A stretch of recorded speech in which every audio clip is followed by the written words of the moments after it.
Je réparais à peu près une soixantaine de sites web par jour et j'ai eu plein de gens au téléphone qui sont aujourd'hui très connus, comme Thibaut InShape, etc. Moi, j'ai commencé à gagner sur Internet mon premier euro en vendant des pièces d'or dans un jeu vidéo. Et c'était littéralement 1 euro. J'avais un site web qui me rapportait 2-3 000 euros par mois. Ça me suffit en fait juste pour voyager dans des pays dans lesquels je me sens mieux que là où est-ce que j'étais. La plupart des gens sont attachés à un lieu pour différentes raisons. Et nous, on voit vraiment le monde comme un terrain de jeu. T'es d'accord avec ça? Complètement d'accord. Intéressant parce qu'il n'y a pas tant d'infopreneurs francophones à Bangkok que ça. Je suis ici et puis j'ai pas trouvé quelque chose qui chausse mieux à mon pied pour l'instant. Et puis aussi, je commençais à parler un petit peu thaïlandais, j'étais en couple, etc. Moi, j'ai déjà eu des conversations du coup avec des filles où je rencontrais leurs parents et c'est lunaire. Hein. C'est genre une transaction? C'est complètement une transaction. Une maison à 5-6 000 euros? En dehors de Bangkok, ouais, il y a des maisons à 5-6 000 euros dans les provinces, bien sûr. Ouais. Waouh, mais c'est des petits trucs, c'est... Ça va. Ça va. Mon métier, ma mission à moi, c'est de trouver des business, de les développer et c'est surtout en fait le fait de les transformer en SaaS. Là, on a quand même fait des appels de fonds à hauteur de 20 millions. Ça attire aussi des filles qui sont que intéressées par ce que tu crées et pas forcément ce que tu es. Ouais, et donc t'as combien d'heures par semaine à peu près du coup? Entre 15 à 20 heures par semaine en ce moment. Moi, j'ai jamais été fan de faire un business juste pour gagner de l'argent. Je suis plutôt fan de faire quelque chose que j'aime et puis trouver un moyen de gagner de l'argent avec. Et au bout d'un moment, tu fais plus de l'argent pour toi, tu le fais pour les autres, tu le fais pour partager des expériences de vie. Rendez-vous dans 24 heures à Zurich. Allez, ça part. Boum. Je prends l'avion, puis on se fait un périple, ça dure des mois. Pareil, des mois? Des mois. Ah bon? Des mois. Mais tu pars des mois comme ça sans prévenir. Ah, ok.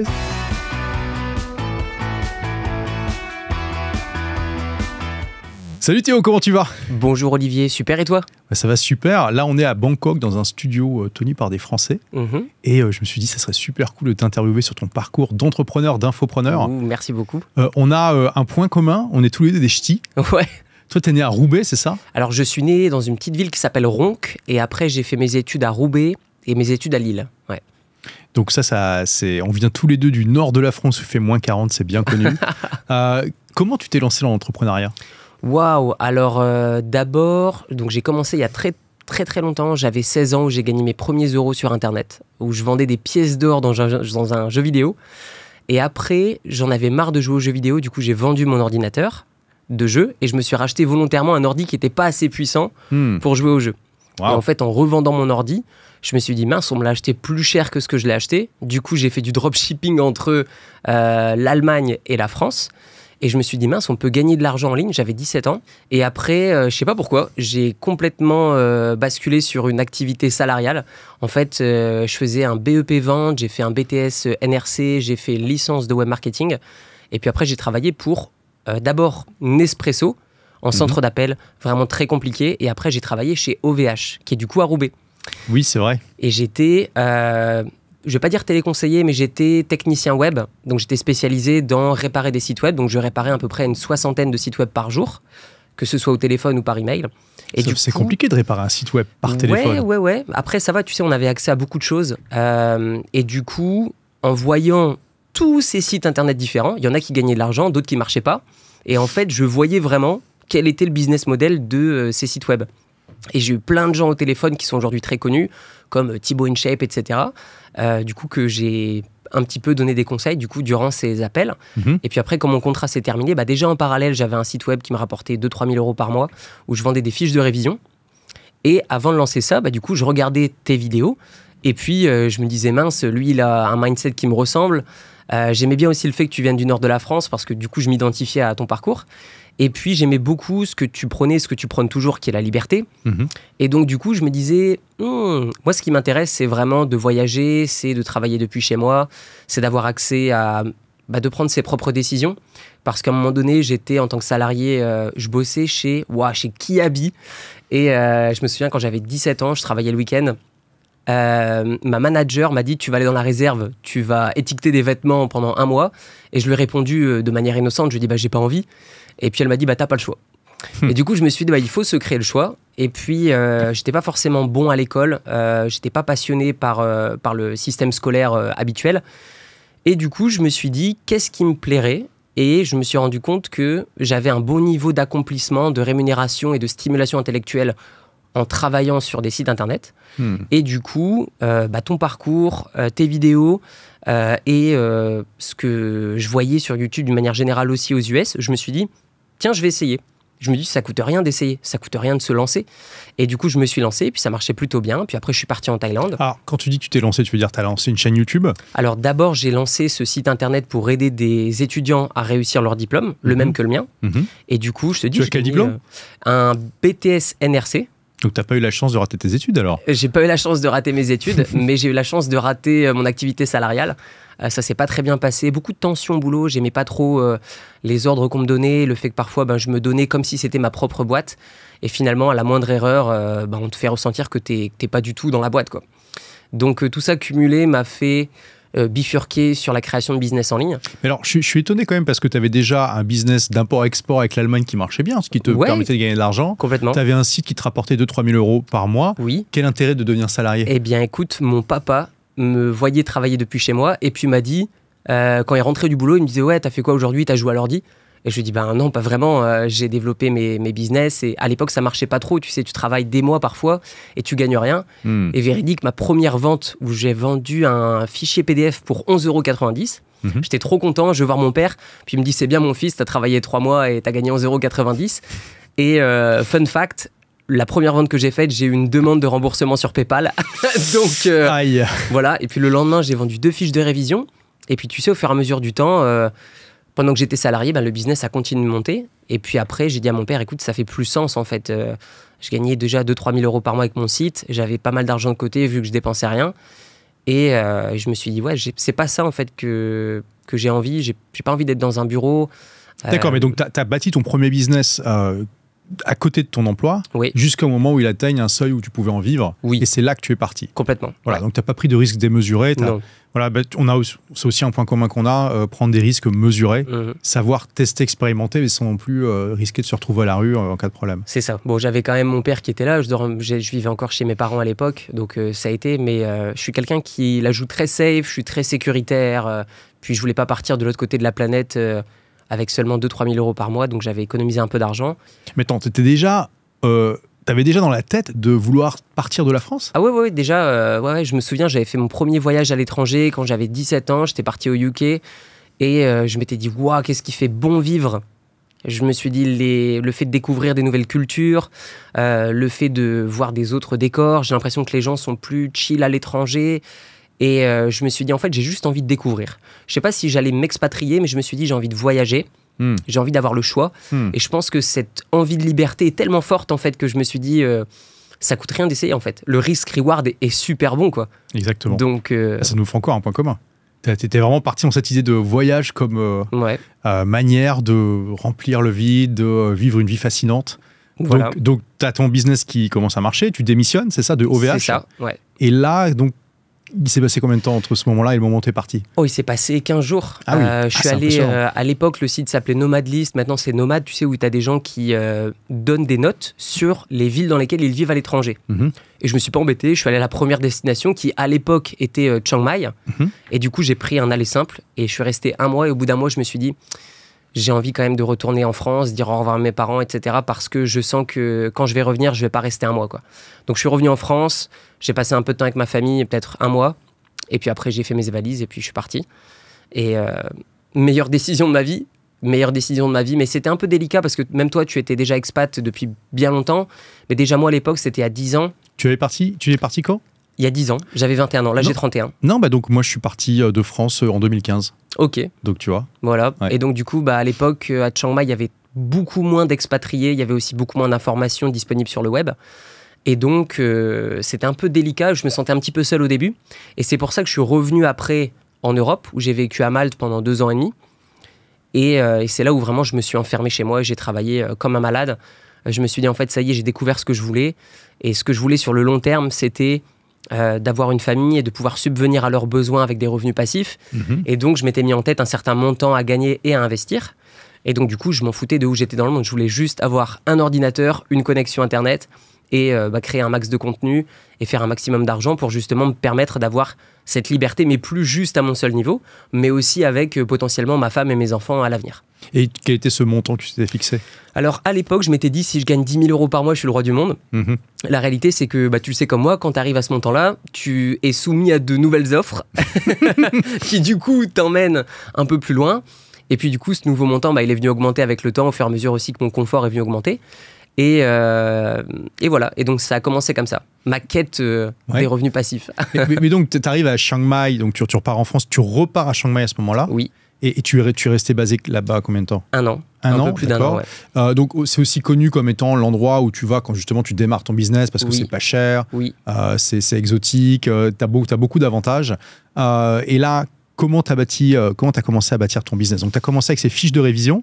Exactement. Et puis après, quand je suis arrivé en Thaïlande, premier jour où je suis arrivé en Thaïlande, j'ai pris une petite caméra et j'ai fait ma première vidéo et je disais, je suis pas le plus riche, très loin de là.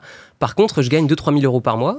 Et ça me suffit en fait juste pour voyager dans des pays dans lesquels je me sens mieux que là où est-ce que j'étais. Et du coup, j'ai commencé à créer d'abord un coaching.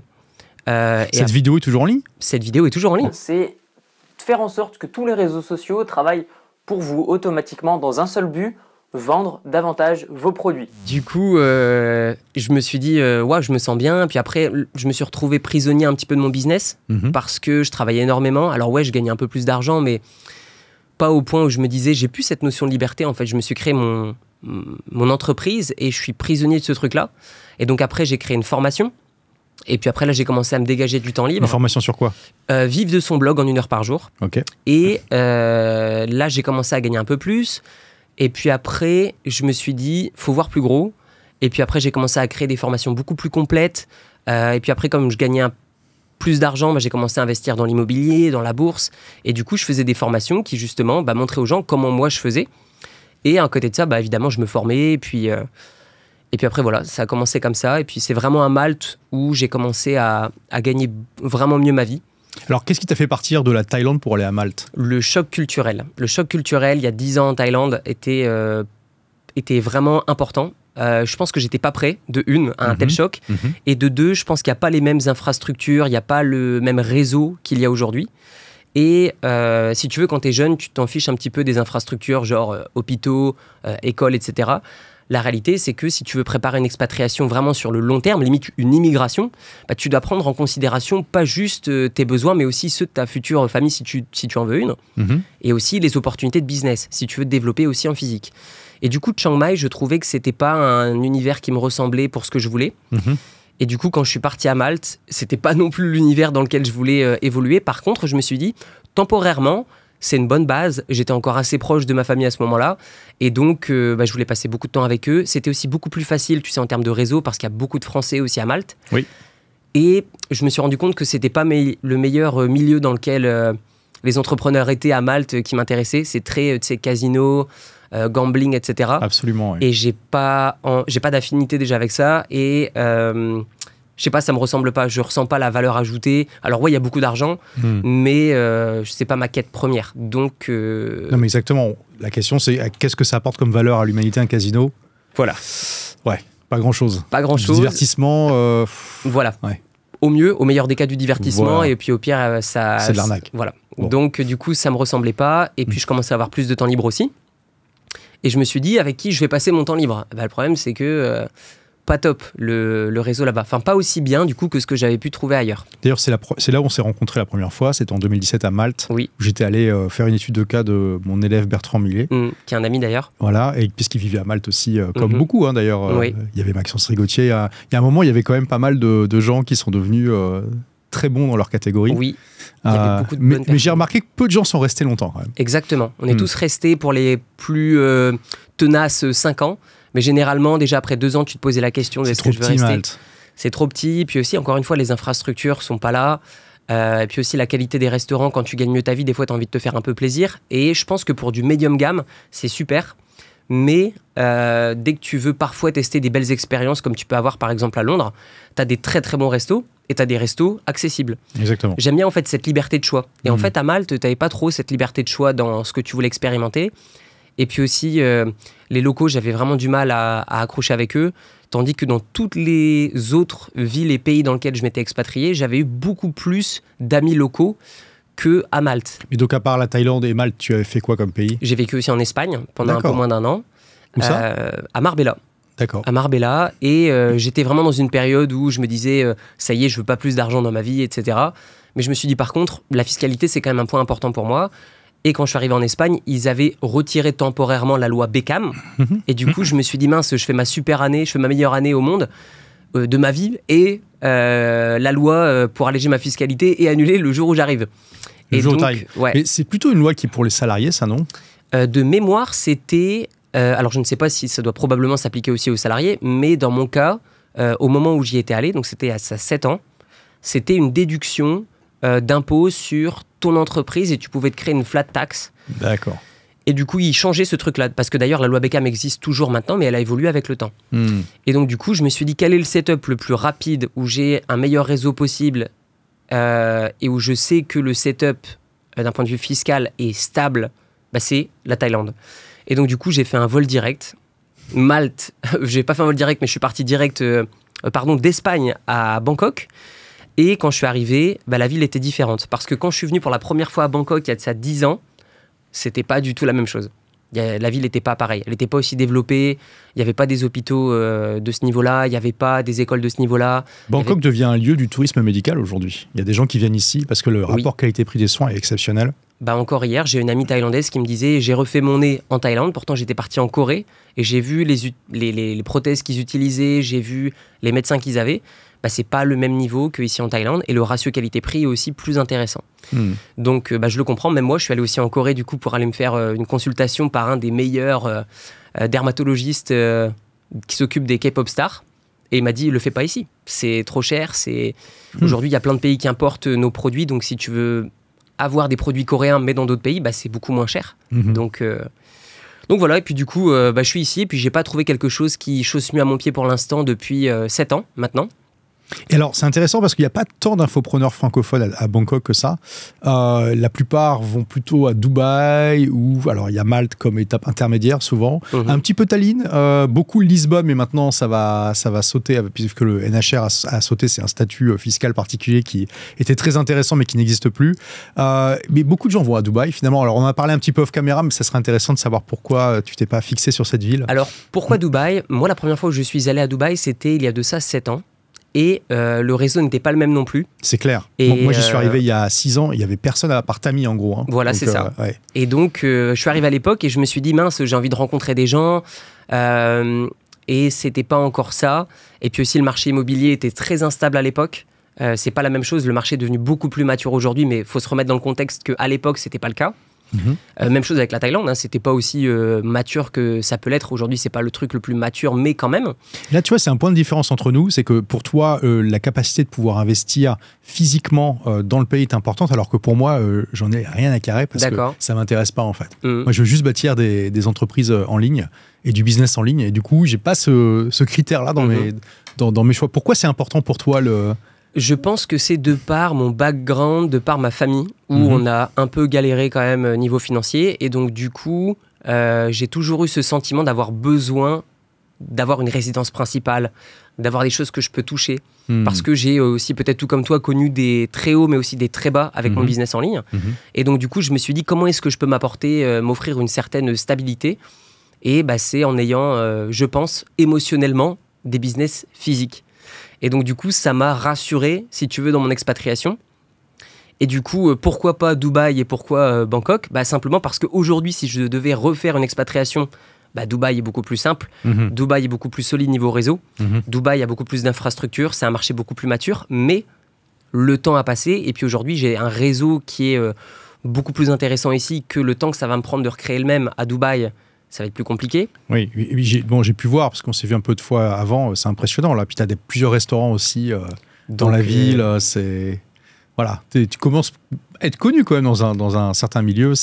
Donc c'est plus simple pour moi de m'étendre aujourd'hui ici plutôt que de me construire finalement à Dubaï, où le marché est beaucoup plus mature maintenant. Et donc bah, se faire un nom, c'est beaucoup plus compliqué aussi. Tandis que ici, bah, pour moi, c'est beaucoup plus simple niveau opportunité de business physique. Mais là, tu vois, c'est très intéressant et c'est vraiment un état d'esprit qui est assez typique d'un nomade numérique. On a la même approche, c'est-à-dire qu'on voit vraiment le monde entier comme terrain de jeu potentiel. Et on se dit, ok, bon là, en ce moment, je suis là, mais est-ce qu'il n'y a pas un autre endroit où je pourrais aussi m'éclater, avoir des super opportunités pour améliorer ma qualité de vie, avoir une fiscalité sympa, faire du business. Et c'est vraiment la mentalité anywhere plutôt que somewhere. La plupart des gens sont attachés à un lieu pour différentes raisons. Et nous, on voit vraiment le monde comme un terrain de jeu. T'es d'accord avec ça? Complètement d'accord. Et pendant longtemps, je voyageais de pays en pays. Et après, je me suis dit, j'ai l'impression de me construire davantage si je reste à un endroit spécifique. Et la réalité, c'est que j'avais posé des billes un petit peu partout. J'avais investi notamment en Hongrie, à Budapest. Et j'ai pas eu des bonnes expériences. Le fait de mettre mes œufs un peu partout. Et j'ai eu le même problème que toi. Ah ouais? Ouais. Et du coup, je suis revenu au fait de, ok, plus tu as des choses sous contrôle. Et en effet, oui, ça te prend un peu de temps. Par contre, tu as beaucoup moins de soucis, tu dors beaucoup mieux. Et donc voilà, puis il y avait aussi ce côté réseau, où vraiment... et puis aussi, je commençais à parler un petit peu thaïlandais. À un moment donné, j'étais en couple, etc. Et donc, tout ça fait que je me suis dit, c'est pas facile pour moi de quitter un pays dans lequel je me sens bien, dans un pays dans lequel je suis établi. Puis après, j'ai eu des opportunités d'abord sur de l'immobilier ici. Et du coup, je me suis dit, ah ouais, là, quand même, je pense pas que j'aurais accès à ce genre d'opportunités en fait à l'étranger. Et donc, ça veut pas dire pour les gens qui nous regardent, qui se disent, il veut pitcher Bangkok, pas du tout. D'ailleurs, moi, je vends mes biens immobiliers ici. Je vous recommande pas d'investir spécialement ici.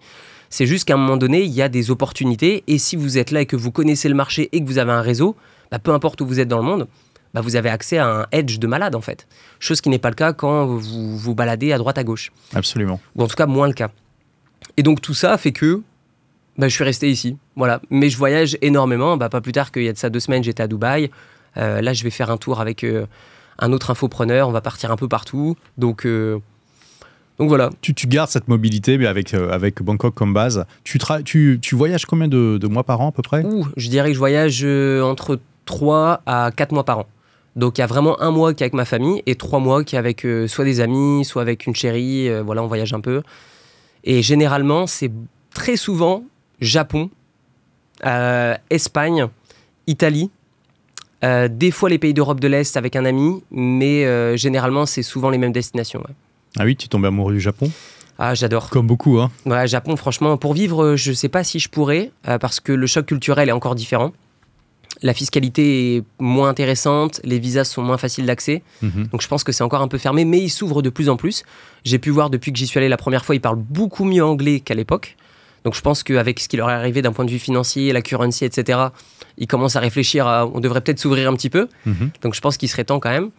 Et sinon, beaucoup voyager dans beaucoup de pays. J'ai fait quoi, 34 ou 35 pays. J'utilise une application qui s'appelle Bean, je ne sais pas si tu vois ce que c'est. Oui, j'utilise aussi, oui. Voilà. J'en ai fait 61. Ah ouais, donc top. J'ai pas encore fait autant de pays. Et voilà, voyage et puis base ici. Et dernièrement, j'avais fait un pays totalement improbable. J'ai fait le Kazakhstan, j'ai fait Almaty. Surprenant, j'ai adoré. Et du coup, là, mon associé, il est parti faire du ski du coup à Almaty. Et très sympa, très bon ratio qualité-prix, très intéressant. Et alors, d'après toi, quelles ont été tes plus grandes surprises, positives ou négatives, en t'expatriant? Waouh! Alors là, est-ce que vous avez 5 heures? Il y a beaucoup de choses. Je vais essayer d'aller à l'essentiel, mais je dirais que point négatif, c'est le fait que tu prends beaucoup de distance avec ta famille. Ça, il faut le comprendre, mais le fait de le vivre, c'est pas la même chose. C'est un sacrifice important. Moi qui est très proche de mon frère et de mon père notamment, en effet, c'est pas facile de prendre cette distance, surtout au début. Quand tu fais tes premiers Noël en Asie, c'est pas la même chose que quand tu es en Europe avec ce mood tu vois, de Noël, de fête, etc. Même si ici ça le fête, ça n'empêche que c'est différent. Je dirais qu'aussi le point qui est un petit peu néfaste, c'est au niveau du choc culturel. Donc moi j'adore les chocs culturels parce que ça t'ouvre l'esprit. Par contre, dans des relations de couple, il y a beaucoup de choses qui sont très très très différentes parce que tant qu'on est, je trouve, avec des occidentaux, ça va, on se comprend. Il y a des choses qu'on fait naturellement, qui sont acceptées dans les mœurs. Mais par contre, quand tu fais des choses qui pour toi te paraissent normales, qui pour une fille asiatique n'est pas normale, du coup, ça peut créer un petit peu des incompréhensions. Elle perçoit les choses d'une manière différente. Toi, tu lui envoies des signaux qui tu penses être bons et qui, elle, se dit c'est complètement bizarre. Par exemple, le fait de demander à une fille « Est-ce que tu veux être en relation avec moi avant une période de 3 mois ?» C'est bizarre. T'es quelqu'un qui prend des décisions un peu trop vite. Ça veut dire que tu te dépêches. T'es pas quelqu'un de réfléchi. Tu parles en Thaïlande, hein? En Thaïlande, typiquement. D'accord. Donc, tu dates pendant 3 mois. Voilà. Et au bout de 3 mois, c'est toi qui dis... Tu demandes, est-ce que tu veux créer un couple avec moi? Est-ce que tu veux une relation? Et si oui, comment est-ce que tu veux la relation? Et du coup, c'est plutôt après un certain temps que tu peux demander. Il y a aussi l'aspect mariage. parce que quand tu te maries ici en Thaïlande, il y a la dot. Et puis comment on utilise la dot, les parents, c'est à eux de voir, c'est en fonction des familles. Est-ce qu'ils le gardent pour eux? Est-ce qu'ils te redonnent la moitié? Est-ce qu'ils considèrent que leur fille est très jeune, du coup ils considèrent qu'ils doivent tout garder? Est-ce que leur fille est un peu plus âgée, du coup ils te redonnent tout parce que tu prends soin de la fille? Donc c'est très très très différent par rapport à notre état d'esprit. Et moi j'ai déjà eu des conversations du coup avec des filles où je rencontrais leurs parents et c'est lunaire, hein. Ah oui. Il faut vraiment. C'est genre une transaction, c'est complètement une transaction parce que plus la fille est jeune, plus elle vaut entre guillemets par rapport à la famille. Wow.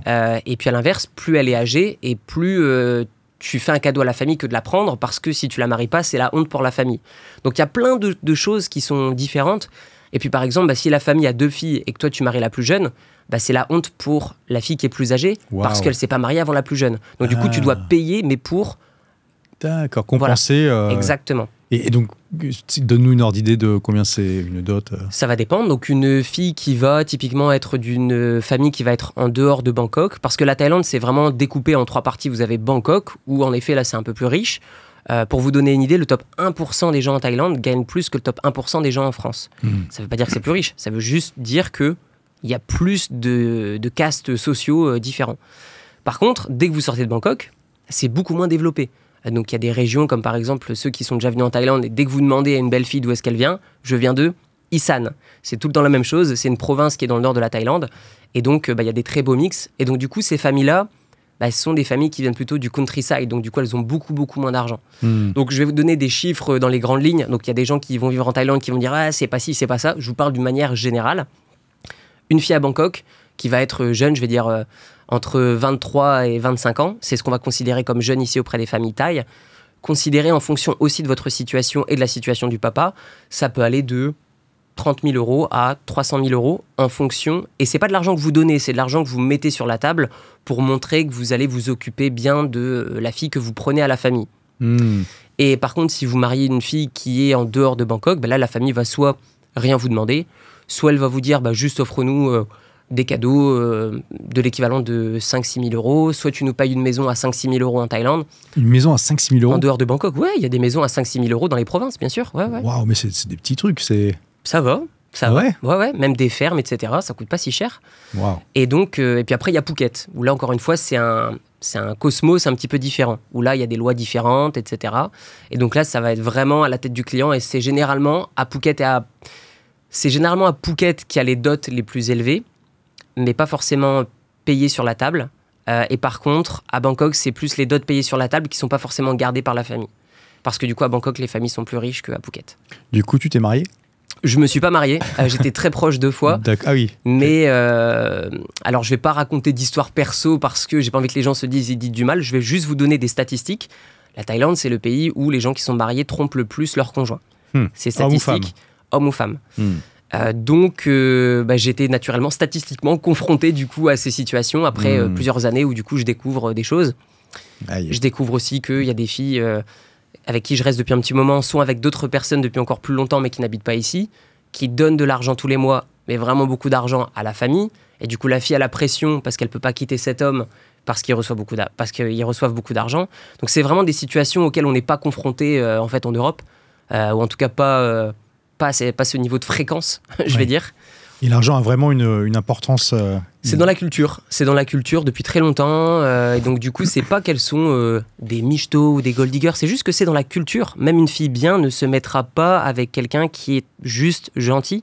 Parce que il y a cet aspect c'est l'homme qui prend soin financièrement et c'est la fille qui va prendre soin du foyer, qui va... Oui, c'est des rôles plus traditionnels. C'est des rôles plus traditionnels. Et donc, du coup, c'est complètement dans les mœurs que la personne doit au moins gagner de quoi payer un petit condo, et puis payer les repas, etc. Et puis, si jamais il y a un enfant, en effet, que ce soit le mari qui paie.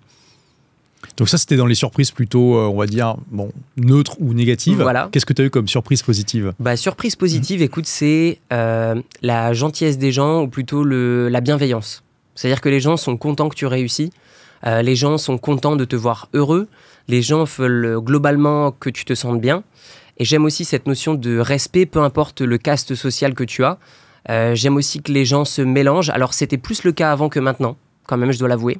Les gens aujourd'hui en Thaïlande ne se mélangent plus avant comme ça l'était par le passé. Que ce soit au niveau des endroits où ils habitent, les restaurants où ils mangent, les endroits où est-ce qu'ils vont se promener, les endroits où est-ce qu'on va faire du shopping. Il y a de plus en plus de microcosmos qui sont des villes dans la ville, qui du coup, d'un point de vue financier, si tu veux, ça interdit un peu les gens normaux que d'accéder à des établissements qui du coup sont faits uniquement pour une certaine élite.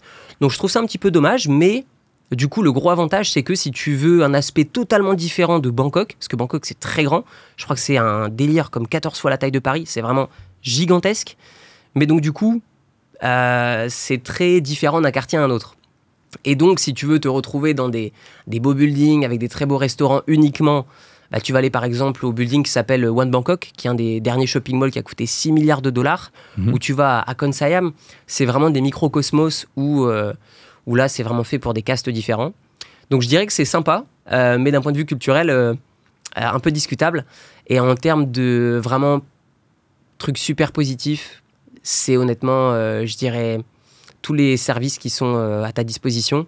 Parce que tu sais, il n'y a pas ce rapport en fait d'inégalité. Moi par exemple, ma maid vient chez moi, elle nettoie, bah, je lui fais ce qui s'appelle le why, donc le fait de mettre ses mains comme ça, et je lui dis merci beaucoup, à la semaine prochaine.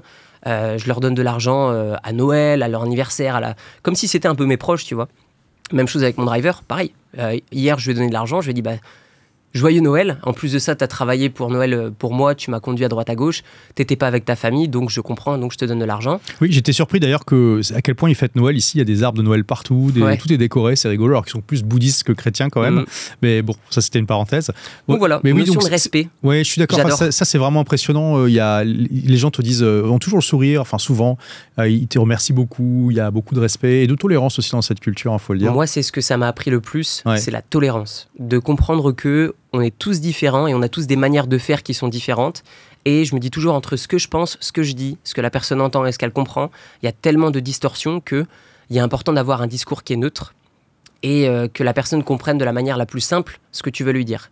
Et donc, bah, les bonjours, merci, je suis très content, ou de dire à une fille un compliment, elle va vraiment le prendre au premier degré, elle va te dire merci beaucoup, etc. Donc j'adore en fait cet aspect où parfois tu reviens aux choses simples. Les relations ne sont pas compliquées. Il y a quelqu'un que tu trouves gentil, il y a une fille que tu trouves mignonne, tu vas lui dire « Salut, je te trouve super mignonne, tu t'appelles comment, t'as quel âge, etc. » machin. En fait, ça se fait super simplement. Et si la fille n'est pas intéressée, elle va te dire « Ah ben, merci beaucoup d'être venu me voir, je vais retourner avec mes amis ou j'ai un truc à faire. » Donc, t'as pas du tout ce sentiment de malaise, chose que tu peux retrouver parfois dans d'autres pays.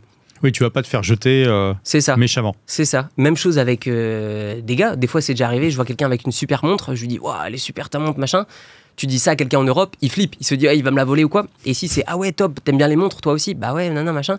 Donc je trouve ça top. Et puis aussi dès que tu sors de Bangkok, ouah, c'est super, tu peux vraiment t'offrir des expériences pour vraiment un très bon ratio qualité-prix. Donc j'aime aussi cette flexibilité de me dire vas-y viens, je pars sur les îles, ça me coûte 1000, 2000 euros, je passe une semaine, billet d'avion inclus, etc. C'est quand même super. Donc j'aime beaucoup cet aspect. Tu voyages, tu as accès à beaucoup de choses. Inconvénient de Bangkok, à chaque fois on me le demande, le trafic et la pollution. Ça c'est certain. Avantage, bah, tu prends l'avion et en 1 heure tu es sur les îles. Ou alors tu prends la bagnole et en 2 heures tu es sur un bord de mer. Donc ça c'est les avantages, c'est les inconvénients. Mais moi je dirais qu'une nouvelle fois, si je devais m'expatrier aujourd'hui, je pense que honnêtement j'irais plutôt à Dubaï. Ok. Parce que de par la différence de culture, c'est super différent ici. Donc je pense que les gens qui viennent à Dubaï, c'est des gens qui gagnent bien leur vie, c'est des gens qui ont un vrai projet d'expatriation, c'est des gens qui vont faire aujourd'hui du business aussi sérieux, parce que par le passé, Dubaï, il y avait aussi des gens qui faisaient du business moins sérieux. Mais par contre, je pense que les gens qui viennent vivre en Asie, il y a un moment donné, il y a une cassure. C'est-à-dire qu'ils se disent, ça y est, je laisse tout derrière moi, je viens en Asie, je me fais à cette nouvelle culture, je me crée un nouveau réseau, aussi le décalage horaire. Oui, ça quand tu fais des lives, des webinars, des lancements en direct, c'est compliqué. L'Asie, parce que si tu veux être le soir en France, tu vas être au milieu de la nuit ici. Donc un peu délicat. Du coup, c'est intéressant parce que j'ai l'impression que tu as un peu une relation...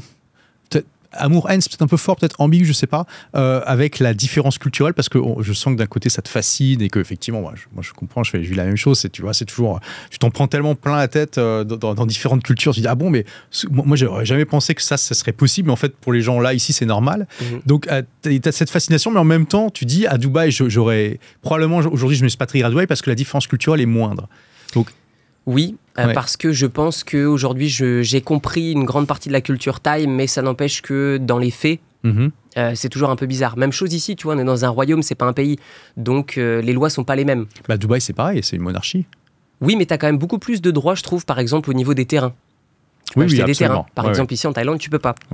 Donc, il y a ça. Et il y a aussi que les lois, demain, tu fais un accident de voiture qui n'est pas de ta faute avec un Thaï, ce sera quand même de ta faute. D'accord. Donc, il y a toujours cet aspect où tu es un étranger, tu es la bienvenue, mais tu resteras un étranger.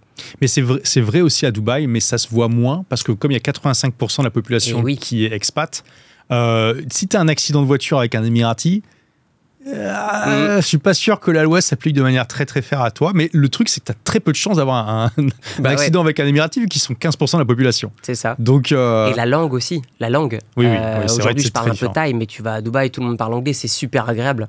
Oui, et puis aussi la profondeur des conversations, beaucoup plus intéressant. Donc ici, il y a aussi ces inconvénients. Alors, il y a quelque chose que tu as fait qui est vraiment unique parmi les infopreneurs. En tout cas, je ne connais pas d'infopreneur francophone qui l'ait fait comme toi. C'est que tu as décidé de revendre ton business d'infoprenariat pour te lancer dans un business qui est vraiment différent. Est-ce que tu peux nous en dire plus? Pourquoi tu as fait ça? Bien sûr. Alors, du coup, moi, je me suis rendu compte d'une chose, c'était que j'adorais aider des gens à se créer leur propre liberté. Et j'ai compris que ce sentiment d'accomplissement, j'en avais besoin très longtemps. Par contre, je m'étais dit, waouh, aider des gens à chaque fois à créer un business à partir de zéro, d'un point de vue intellectuel, je ne suis pas aussi stimulé que si je faisais des choses différentes. Et du coup, ce qui s'est passé, c'est qu'à un moment donné, j'ai un ami qui m'a dit, Théo, j'aimerais racheter une partie de ta boîte. Et en fait, auparavant, j'avais déjà essayé de la vendre. Et je m'étais heurté à plein de choses, plein de gens qui me disaient tu développes ta boîte autour de ton image, donc je ne veux pas la racheter parce que si tu quittes la boîte, effectivement, c'est beaucoup plus compliqué, et ce qui est vrai. Et donc du coup, ce que j'ai fait, c'est que j'ai mis pendant 2 ans énormément d'efforts sur des choses qui ne se voient pas. Notamment le fait d'avoir un site internet qui drivait une grosse partie des ventes de formation, parce que les gens me découvraient sur YouTube et après me retrouvaient sur des sites internet, et du coup tout ça menait vers des tunnels de vente.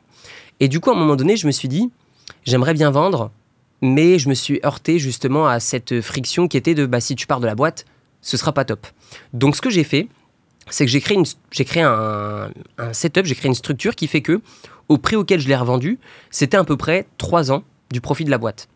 Et du coup, j'ai eu un engagement où j'ai dit, je vais rester pendant 3 ans à développer la boîte. Comme ça, quoi qu'il arrive, vous récupérez 100% de votre investissement initial et tout ce qui va être dégagé après, de toute façon, durant ces 3 ans, le site internet, on continue de le développer. Et donc, du coup, toutes les vidéos qui étaient déjà en ligne continuaient de driver du trafic. Tous les emails qui ont été collectés continuent de recevoir des mails pour vendre des formations. Et toutes les vidéos YouTube, tous les mails et tous les articles de blog sur le site, tout ça redirige toujours vers des tunnels. Et il faut savoir aussi que moi, j'avais une grosse partie des ventes qui étaient faites en abonnement. Et donc, du coup, tout ça fait que les investisseurs étaient rassurés. C'était money back en 3 ans, plus après un excédent tant que le site est en ligne. Et tant que les vidéos sont en ligne. Tu t'es engagé à continuer à bosser avec eux pendant 3 ans. C'est ça. Et à continuer à créer du contenu aussi. Alors, si tu veux, je n'ai pas vendu ma chaîne YouTube, parce qu'une chaîne YouTube, tu ne peux pas vraiment la vendre. Ça appartient à YouTube. Le contenu que tu poses sur YouTube appartient à YouTube. Par contre, moi, je me suis engagé à ne pas toucher aux vidéos que j'ai laissées publier, qui redirigent toujours vers les tunnels de vente. Et donc, du coup, durant cette période de 3 ans, j'ai continué de développer les formations. Et puis après ça, je suis passé à autre chose. Et en attendant, j'ai mis un nouveau directeur. On a développé plein de trucs sur le site internet, on a développé énormément des réseaux sociaux, on a développé des nouvelles formations, on a amélioré les offres en abonnement, on a fait une grosse stratégie aussi par email. Et donc, tout ça fait que aujourd'hui, ça continue de tourner très bien et que les investisseurs, du coup, ont eu un retour sur investissement, je vais dire, admettons, de 33% par an sur les 3 premières années. Et puis après, du coup, c'est que de l'argent qui tombe issu, pas de mes vidéos YouTube. Alors, tu as dit que ta motivation, c'était que ça te stimulait plus intellectuellement ou plus autant d'enseigner aux débutants. Oui. Est-ce que, on est nombreux quand on développe une expertise à ressentir ça, c'est-à-dire que tu me dis si je me trompe, mais probablement que tu préfères accompagner des gens qui sont un peu plus experts dans leur domaine que des gens qui démarrent, parce que c'est toujours les mêmes questions, c'est toujours les mêmes problématiques. c'est toujours les mêmes messages finalement et ça devient un peu lassant. C'est ce qui s'est passé? Ouais, exactement. Et puis à un moment donné, j'avais fait une story, j'avais fait un test, j'avais dit qui veut se faire coacher pendant 1 mois. Et j'avais reçu beaucoup de demandes et j'avais pris 3 personnes. Et du coup, ces 3 personnes faisaient déjà du business un peu plus gros. Et du coup, je me disais, ah ouais, c'est top. Là, j'ai l'impression de, même moi, apprendre des choses quand je donne des informations aux gens. Et je me sens de nouveau stimulé intellectuellement. Et donc, je me suis dit, cette méthode de coaching, ça enlève toujours mon aspect liberté. Et le problème, c'est que c'est pas scalable. Et donc, du coup, je me suis dit que j'allais tester de l'achat-revente de business en ligne. Et c'est là vraiment où j'ai commencé à me sentir beaucoup plus stimulé sur le plan intellectuel, à aussi gagner plus, et puis aussi à travailler avec des personnes qui du coup étaient super intéressantes. Et puis j'avais plus ce besoin finalement de parler à des débutants. J'aime toujours des fois passer du temps avec des débutants en one-to-one. Par exemple, viens, on va manger au resto et puis je te donne des conseils, pas de problème. Par contre, vendre des formations, gagner de l'argent pour aider des gens à développer un business en démarrant de zéro, je suis content de le faire, mais j'ai pas de stimulation intellectuelle, quoi. Donc moins intéressant sur le plan perso. Oui, on se rejoint là-dessus. C'est sûr que moi, ça fait 15 ans que j'ai ma formation Blogueur Pro, qui a été mise à jour évidemment, mais j'ai arrêté de faire du coaching dans cette formation un peu pour les mêmes raisons. J'ai mis des coachs à la place. Par contre, j'ai une démarche différente. Bon, déjà, moi, ce qui me stimule intellectuellement, c'est beaucoup d'écrire mes livres, parce que c'est presque des thèses. Hein. Et c'est aussi d'avoir créé un mastermind, parce que forcément, ça s'adresse à des gens qui sont déjà un peu plus développé, même si j'ai un niveau pour débutant dans mon mastermind, mais bon, ça filtre quand même pas mal. Tu t'es pas dit que tu allais faire ça? Eh bien non, parce que je me suis dit que je voulais totalement... En fait, j'ai eu une opportunité de racheter un business sur le marché US, et du coup, j'ai abandonné tout ce qui était mastermind, machin. Je me suis dit... en fait, quand j'ai vendu ma boîte, j'ai compris la puissance de créer de la valeur et de vendre cette valeur. Et je me suis dit, je veux plus de business à cash flow, j'ai plus besoin d'argent dans l'immédiat, je veux juste créer des gros business, les valoriser et les revendre. Et du coup, j'ai eu cette opportunité de rachat qui arrive en même temps. Et du coup, je me suis dit, vas-y, je teste. C'était un business qui coûtait trop cher pour moi, que je rachète tout seul au début. Et du coup, j'étais dans mon restaurant dans lequel on est allé l'autre jour. Et j'étais avec des amis, puis je leur en ai parlé, ils m'ont dit, vas-y, on essaie avec toi. Et du coup, ça a bien essayé. Et du coup, ça a bien marché. Et du coup, on a étendu ce truc-là. Mais donc, du coup, en fait, si tu veux, tout est arrivé d'un seul coup. Et aussi, ce que je ne raconte pas en vidéo sur YouTube, parce que ça n'a pas forcément d'intérêt, mais là, maintenant, on en parle, je te le dis, et je vous le dis. Quand j'ai vendu ma boîte, j'ai fait une crise de panique. Parce que j'ai perdu quelque chose d'important pour moi. C'est un peu mon bébé, quoi. Aider des gens, c'est quelque chose quand même qui était très, très, très ancré en moi, que j'ai fait pendant des années, où je me levais tous les matins et je me demandais, ok, comment gagner plus d'argent, mais comment aider des gens et me faire payer sur la route. Et donc, du coup, quand on m'a retiré ce truc-là, ça m'a pris 3 mois. Hein. 3 mois de remise en question, 3 mois de qu'est-ce que je vais faire si j'aide plus des gens, quoi. Et donc, c'est vraiment que quand cette opportunité est arrivée que je me suis dit, ok, c'est top.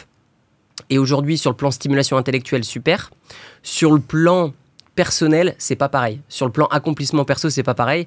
Parce que j'aide des gens déjà qui gagnent un peu d'argent à en gagner beaucoup plus, versus des gens à changer de vie. Donc si tu veux, je change pas la vie des gens aujourd'hui. Je leur aide à gagner plus, mais je change pas la vie des gens.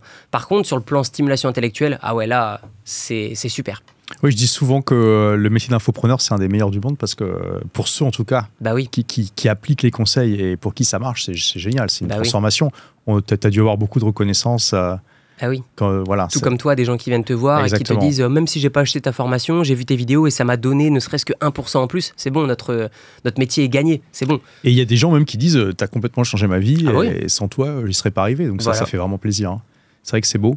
Et donc, tu as moins ça dans ce nouveau business, mais tu as d'autres choses. Voilà. Et donc, ça consiste à racheter des business qui sont moyens, c'est ça? Qui sont un peu en perdition? Non, pas du tout. Je rachète des business qui sont déjà très bien. Donc, c'est que des business qui font $1 million par an de profit, qui sont 100% SEO. La plupart du temps, c'est de l'affiliate business qu'on transforme en SaaS. C'est aux États-Unis? Aux États-Unis uniquement. Ouais. Et c'est en anglais ou aux États-Unis? En anglais et aux États-Unis. Ah oui, si c'est au Canada, par exemple, tu veux pas? Non. Okay. Que aux US. Pourquoi aux US? Parce que le marché est plus mature. Il y a beaucoup plus de personnes qui vendent des business. Et une question qui revient aussi souvent, c'est comment tu trouves des business intéressants à racheter? Parce qu'il existe plein de plateformes où tu peux racheter des business. La réalité, c'est que moi, j'avais déjà pas mal d'expérience parce que j'avais essayé de vendre mon business sur ces plateformes. Et ça ne marchait pas. Donc, je me suis dit, les gros business owners, ils vont pas en fait là-dessus. Et donc, du coup, quand j'ai vendu mon premier biz, il y a plein de gens aux US qui font aussi du personal branding qui m'ont contacté et qui m'ont demandé comment vendre. Et donc, du coup, j'ai eu un éventail de gens qui sont venus me voir et j'ai commencé à voir des business intéressants. Et il est arrivé un truc d'un coup, c'est que quelqu'un qui avait un excellent business, qui respecte tous les critères que j'ai évoqués, qui me dit « J'ai mon super business qui fait $1 million par an, sauf que je me suis acheté une résidence principale, j'ai fait un dépôt de 50%, c'est en construction, sauf que j'ai gardé toute mon épargne en Bitcoin. Le Bitcoin temporairement était en train de baisser, et donc du coup cette personne avait besoin de liquider ce qu'elle avait de plus cher, son business. Et donc du coup on lui a racheté un super business parce que cette personne était dans une situation de stress. Tout comme dans l'immobilier, quand tu rachètes un bien, quand il y a que ce soit des divorces, des maladies, des décès, etc., il y a des choses qui arrivent dans la vie. Et donc du coup, des fois tu as des opportunités. Et après que j'ai fait cette première opération, je me suis dit, c'était un coup de fusil, ça va jamais retomber. Et ben, l'année d'après, il y en a eu 2. Il y a eu un mec qui avait un business, encore une fois, affiliate aux US, qui était australien. Et à un moment donné, l'Australie a dit, on va mettre l'impôt au passeport. Il y a eu ce truc-là. Et donc, le mec voulait se dépêcher de vendre son business. Et donc, du coup, c'était plus rentable pour lui, en fait, de le vendre maintenant. Ah oui, parce qu'il avait peur des impôts sur les gains de capitaux, c'est ça? Exactement. Et donc, c'était plus rentable pour lui de le vendre à un multiplicateur plus faible que de continuer à le run et de payer beaucoup plus d'impôts. Puis en plus, ils l'ont pas fait, l'Australie, après. Ils l'ont pas fait en plus. Bah oui. Donc, du coup, on a eu ce super deal. Et puis, après, cette personne-là avait un autre ami qui, pareil, venait d'avoir des enfants et c'était quelqu'un de très dépensier. Sa femme lui a dit, écoute, je veux une baraque à tel endroit en Australie. Et donc, du coup, la personne a dû vendre son business. Et donc, c'est comme ça les 3 situations. Pour l'instant, on a fait 3 gros deals. Et ces 3 deals, c'était ça. Je veux acheter une maison, mais j'ai plus trop d'argent pour finir de le payer. L'autre, le passeport, machin. Et puis le dernier, ouais, j'ai une famille et ça arrive et il faut acheter un truc tout de suite, quoi. Donc, comme dans l'immobilier, en fait. Tu fais des deals vraiment sur des coups de fusil. Changement de vie. Et donc là, aujourd'hui, c'est ton business principal? Ouais, complètement. C'est mon business principal. C'est là où je passe le plus clair de mon temps. Et donc, en gros, mon but à moi, mon métier, ma mission à moi, c'est de trouver des business, de les développer. Et c'est surtout, en fait, le fait de les transformer en SaaS. Honnêtement, c'est incroyable. Vous regardez les valos, en fait, des business en affiliation versus en SaaS, c'est pas du tout la même chose. Des SaaS, ça se revend entre 4 à, pour les meilleurs, 5 ans. Et les SaaS, ça se revend 7, 8, 9, 10 ans parfois. 10 ans de bénéfices, enfin d'EBITDA. Ouais. C'est ça. Ouais. Et donc du coup, nous on rachète des affiliates et puis après on met des développeurs dessus qui développent un service où on va fournir en direct le service en question. Et donc, que je comprenne bien, donc par exemple, tu rachètes un site, j'ai n'importe quoi, donc qui va promouvoir un produit ou service en affiliation. Mais c'est pas de l'infopreneuriat, hein. Non. C'est quelqu'un qui va fournir des services. Je peux vous donner quelques thématiques. Alors, je peux pas donner les thématiques exactes, mais je vais vous donner des idées.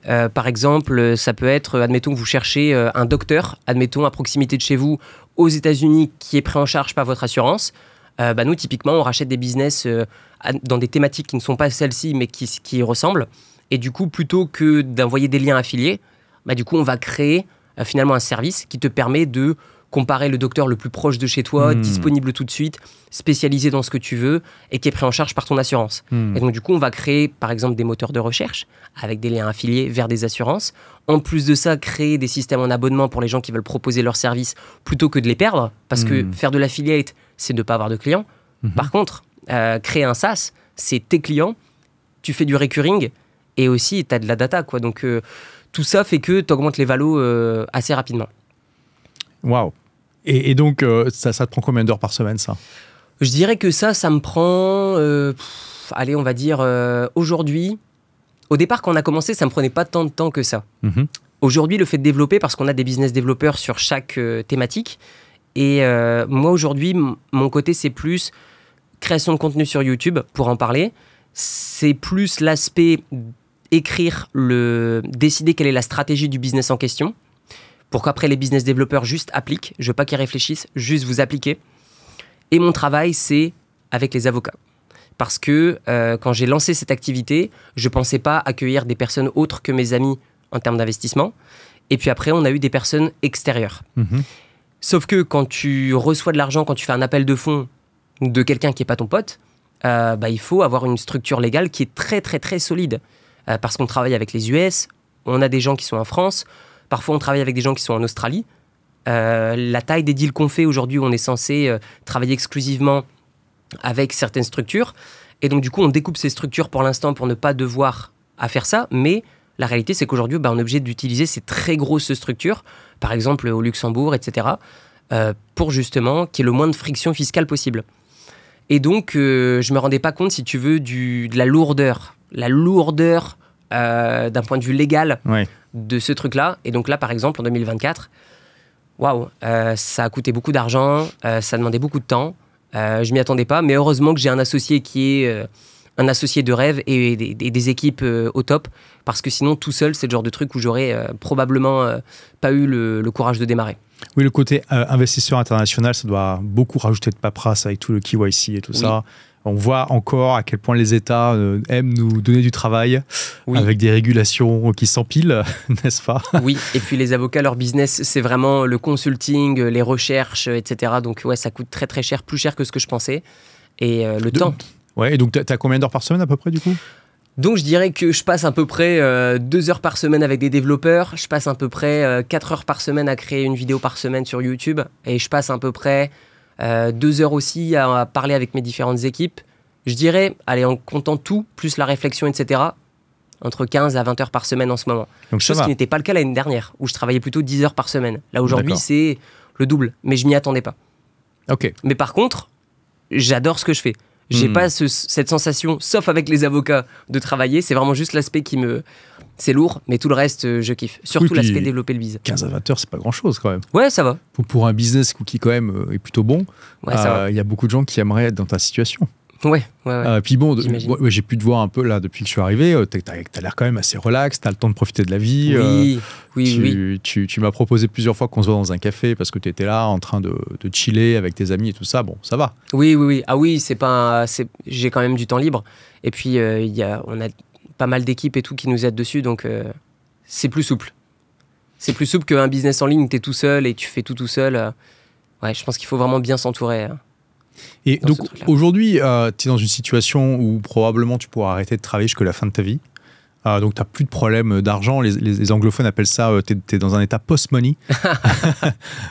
Donc quel est ton rapport par rapport à ça? Parce que quand on est entrepreneur, l'argent c'est aussi un score de jeu vidéo. Mais du coup, quand c'est plus vraiment, tu n'as plus besoin de gagner plus, est-ce que c'est plus difficile de garder la motivation? En fait, elle est plus la même. Elle est plus la même parce que au bout d'un moment, tu fais plus de l'argent pour toi, tu le fais pour les autres. Tu le fais pour partager des expériences de vie. Tu le fais pour potentiellement ta famille à l'avenir. Tu le fais pour ton papa, ta maman. Tu le fais pour aider des gens qui en ont besoin, etc. Moi, par exemple, je donne à beaucoup de causes différentes en Thaïlande, que ce soit l'éducation des enfants, que ce soit la préservation des animaux, notamment les éléphants. Ça peut être, par exemple, pour aider des villes qui se sont fait ravager par des pluies ou des choses comme ça. Et puis, à côté de ça, c'est très... en fait, l'argent, c'est juste devenu une conséquence de, voilà, c'est là. Mais donc, du coup, je regarde plus trop combien... je fais pas un truc pour gagner de l'argent, je fais plus pour stimulation intellectuelle. Et par contre, en effet, si ça rapporte pas quelque chose ou si ça me rapporte pas plus que ce que je gagne en faisant rien, ça vaut vraiment pas le coup. Donc, je préfère... En fait, je me dis, gagner de l'argent, oui, jusqu'à un certain point, mais il faut pas que ça sacrifie des moments de vie. Si tu sacrifies un moment de vie important pour gagner de l'argent, je pense qu'à un moment donné, on n'a pas les mêmes motivations. Moi, ce que je recherche, probablement tout comme toi, c'est le meilleur ratio entre stimulation intellectuelle, accomplissement, liberté financière pour payer ce que j'ai envie de payer, mais aussi temporelle pour faire ce que j'ai envie de faire. Et donc, du coup, c'est plutôt ça l'aspect. Et... aujourd'hui, en effet, tout comme toi, plus besoin de travailler. C'est plus l'aspect, on aime faire ça. Puis qu'est-ce qu'on se ferait à la place de ça, quoi. Alors justement, est-ce que tu as déjà réfléchi ou fantasmé sur qu'est-ce qui se passerait si tu décidais de prendre ta retraite, par exemple? Je ne prendrais pas ma retraite. Les restaurants aussi, j'adore parce que je vois un business physique. Je vois des gens bien manger, faire la fête, etc. Donc ça me fait plaisir de partager un moment avec eux. Tu fais beaucoup de réseaux avec les restaurants. Et puis aussi, les gens... matérialise finalement ce que tu fais. Parce que demain, ton business peut faire 50 fois plus qu'un de mes petits boui-boui, mais ça n'empêche que mon restaurant, quand les gens rentrent, ils vont se dire « Waouh !» Donc, c'est l'aspect matériel, l'aspect échange, partage que j'aime bien là-dedans. Et donc, si j'avais plus mon business en ligne, franchement, déjà, je serais trop triste. Mais surtout, je ne serais pas stimulé intellectuellement. Parce que les restaurants, j'adore le plan accomplissement, mais stimulation intellectuelle, c'est proche de zéro quand même. Pourtant, donc, on a été dans un de tes restaurants là, c'est Lava, hein, si je me rappelle bien. Ouais. Et j'étais surpris de voir, tu m'as dit, j'ai confectionné la carte avec le chef. T'as quand même, t'es intervenu. C'était pas juste un investissement passif. Ouais, parce que le premier, c'était vraiment coup de cœur. Le premier, on l'a lancé, on s'est dit, on s'en fiche de l'argent. C'est juste un établissement qu'on aime. Et donc vraiment, on y a mis beaucoup d'efforts. La réalité, c'est que le dessus d'entrepreneur investisseur est revenu et on s'est dit, comment est-ce qu'on peut faire un énorme business avec les restos? C'est comme demain, je sais pas, tu te mets en retraite spirituelle et tu te mets à vendre des graines à Bali. Au bout d'un moment, ton cerveau il va switcher, Olivier, et tu vas te dire comment je peux faire des millions en faisant une multinationale en vendant mes graines. Bah, c'est la même chose avec les restos. Donc le premier, je le connais très bien. Et les autres, c'était vraiment purement des investissements où là, on s'est dit, qu'est-ce qui marche le mieux? Qu'est-ce qui fait le plus d'argent? C'est quoi les critères les plus importants? Et puis, il n'y a pas de secret. Le premier restaurant fait 4 fois moins que les autres restaurants suivants. Ouais. Waouh, donc Lava, c'est un coup de cœur alors. Lava, c'est un coup de cœur. C'est plus une démarche artistique que business alors. Ouais. Incroyable, ok, intéressant. Bon, c'est toujours hyper rentable, hein, mais on compare pas du tout ça aux autres restaurants qu'on a fait après. Rien à voir. Donc tu devrais mettre en place des transformations dans Lava si tu voulais qu'ils soient plus rentables, mais ça t'intéresse pas. Non. Donc c'est ça qui est intéressant parce que quand on a de l'argent aussi, ça nous permet de nous consacrer à des projets plus pour l'art que le business, même si comme on est entrepreneur, on ne veut pas perdre de l'argent non plus, hein, ça c'est sûr. Mais tu vois, tout à l'heure tu disais, bon, il faut quand même que le business dans lequel je mets du temps me fasse gagner plus que si je faisais rien. Bah oui. Mais entre faire rien et faire une activité qui te plaît foncièrement mais qui te fait perdre de l'argent, qu'est-ce que tu préférerais faire? Bah, je pense que c'est un stade psychologique où à un moment donné, il faut créer ce truc passionné avec quelqu'un qui est passionné aussi. Je pense que tout seul, à un moment donné, tu perds de l'intérêt. Puis le truc, c'est que toi et moi, on est des businessmen, donc du coup, on a des opportunités des fois qui viennent et on se dit, c'est vraiment du gâchis que de ne pas le faire. Et donc du coup, je pense que juste de faire un truc qui fait pas gagner plus, fait voire même perdre de l'argent, je pense que pas intéressant. En tout cas, moi, je me dirais, c'est dommage d'avoir appris autant de choses. Je pense qu'on peut trouver un équilibre entre ça rapporte un petit peu, ça me stimule, c'est accomplissant. Je pense qu'on peut trouver un équilibre là-dedans. Et donc, pas de regret d'avoir vendu ton business d'infoprenariat? J'ai découvert que mon accomplissement en fait était très associé au fait de créer des vidéos sur YouTube. Donc finalement je me sens bien avec moi-même malgré ça. Et d'ailleurs aujourd'hui, on en parlait la dernière fois, le fait de créer des vidéos sur YouTube me sert un peu à rien parce qu'on n'a plus besoin d'investisseurs et du coup la partie formation tourne déjà tout seul. Donc quand je fais des vidéos YouTube, c'est plus pour rassurer les gens, leur montrer que je suis toujours là, pour parler de mes restos, pour aussi moi me sentir bien, faire quelque chose parce que j'adore faire des vidéos YouTube et puis aussi créer de l'emploi parce que j'ai aussi des gens qui travaillent du coup sur ces vidéos et donc tout ça fait que je continue mes vidéos mais il n'y a pas d'intérêt immédiat. Il n'y a pas d'intérêt immédiat, voilà, complètement. Et tu as monétisé ta chaîne ou pas? Ouais, je gagne la coquette somme de... Je vais pas te mentir, je vais regarder en direct, mais je crois que ça approche même pas les 2000 balles. C'est vraiment ridicule. C'est plus symbolique qu'autre chose. Ouais, bah voilà. 1200 €, ces 28 derniers jours. Donc c'est pas avec ça que... Quand même. Ouais. Bon, c'est un SMIC, tu vois. C'est aussi, comment dire, une bonne... un bon jalon que tu peux célébrer, c'est qu'aujourd'hui, tu gagnes un SMIC en plus en passif.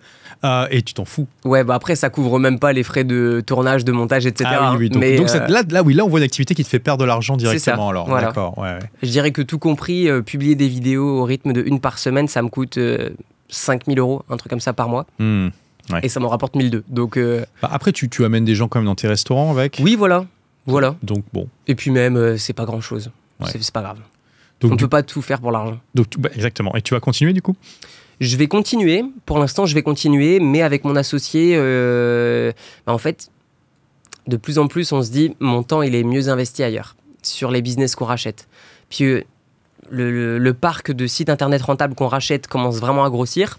Donc, il y a un moment donné, il faut quand même se dire, voilà, si je passe pas 4 heures par semaine à créer des vidéos et que j'en passe sur développer des business, il y a un moment donné, quand même, le ratio financier, il est énorme.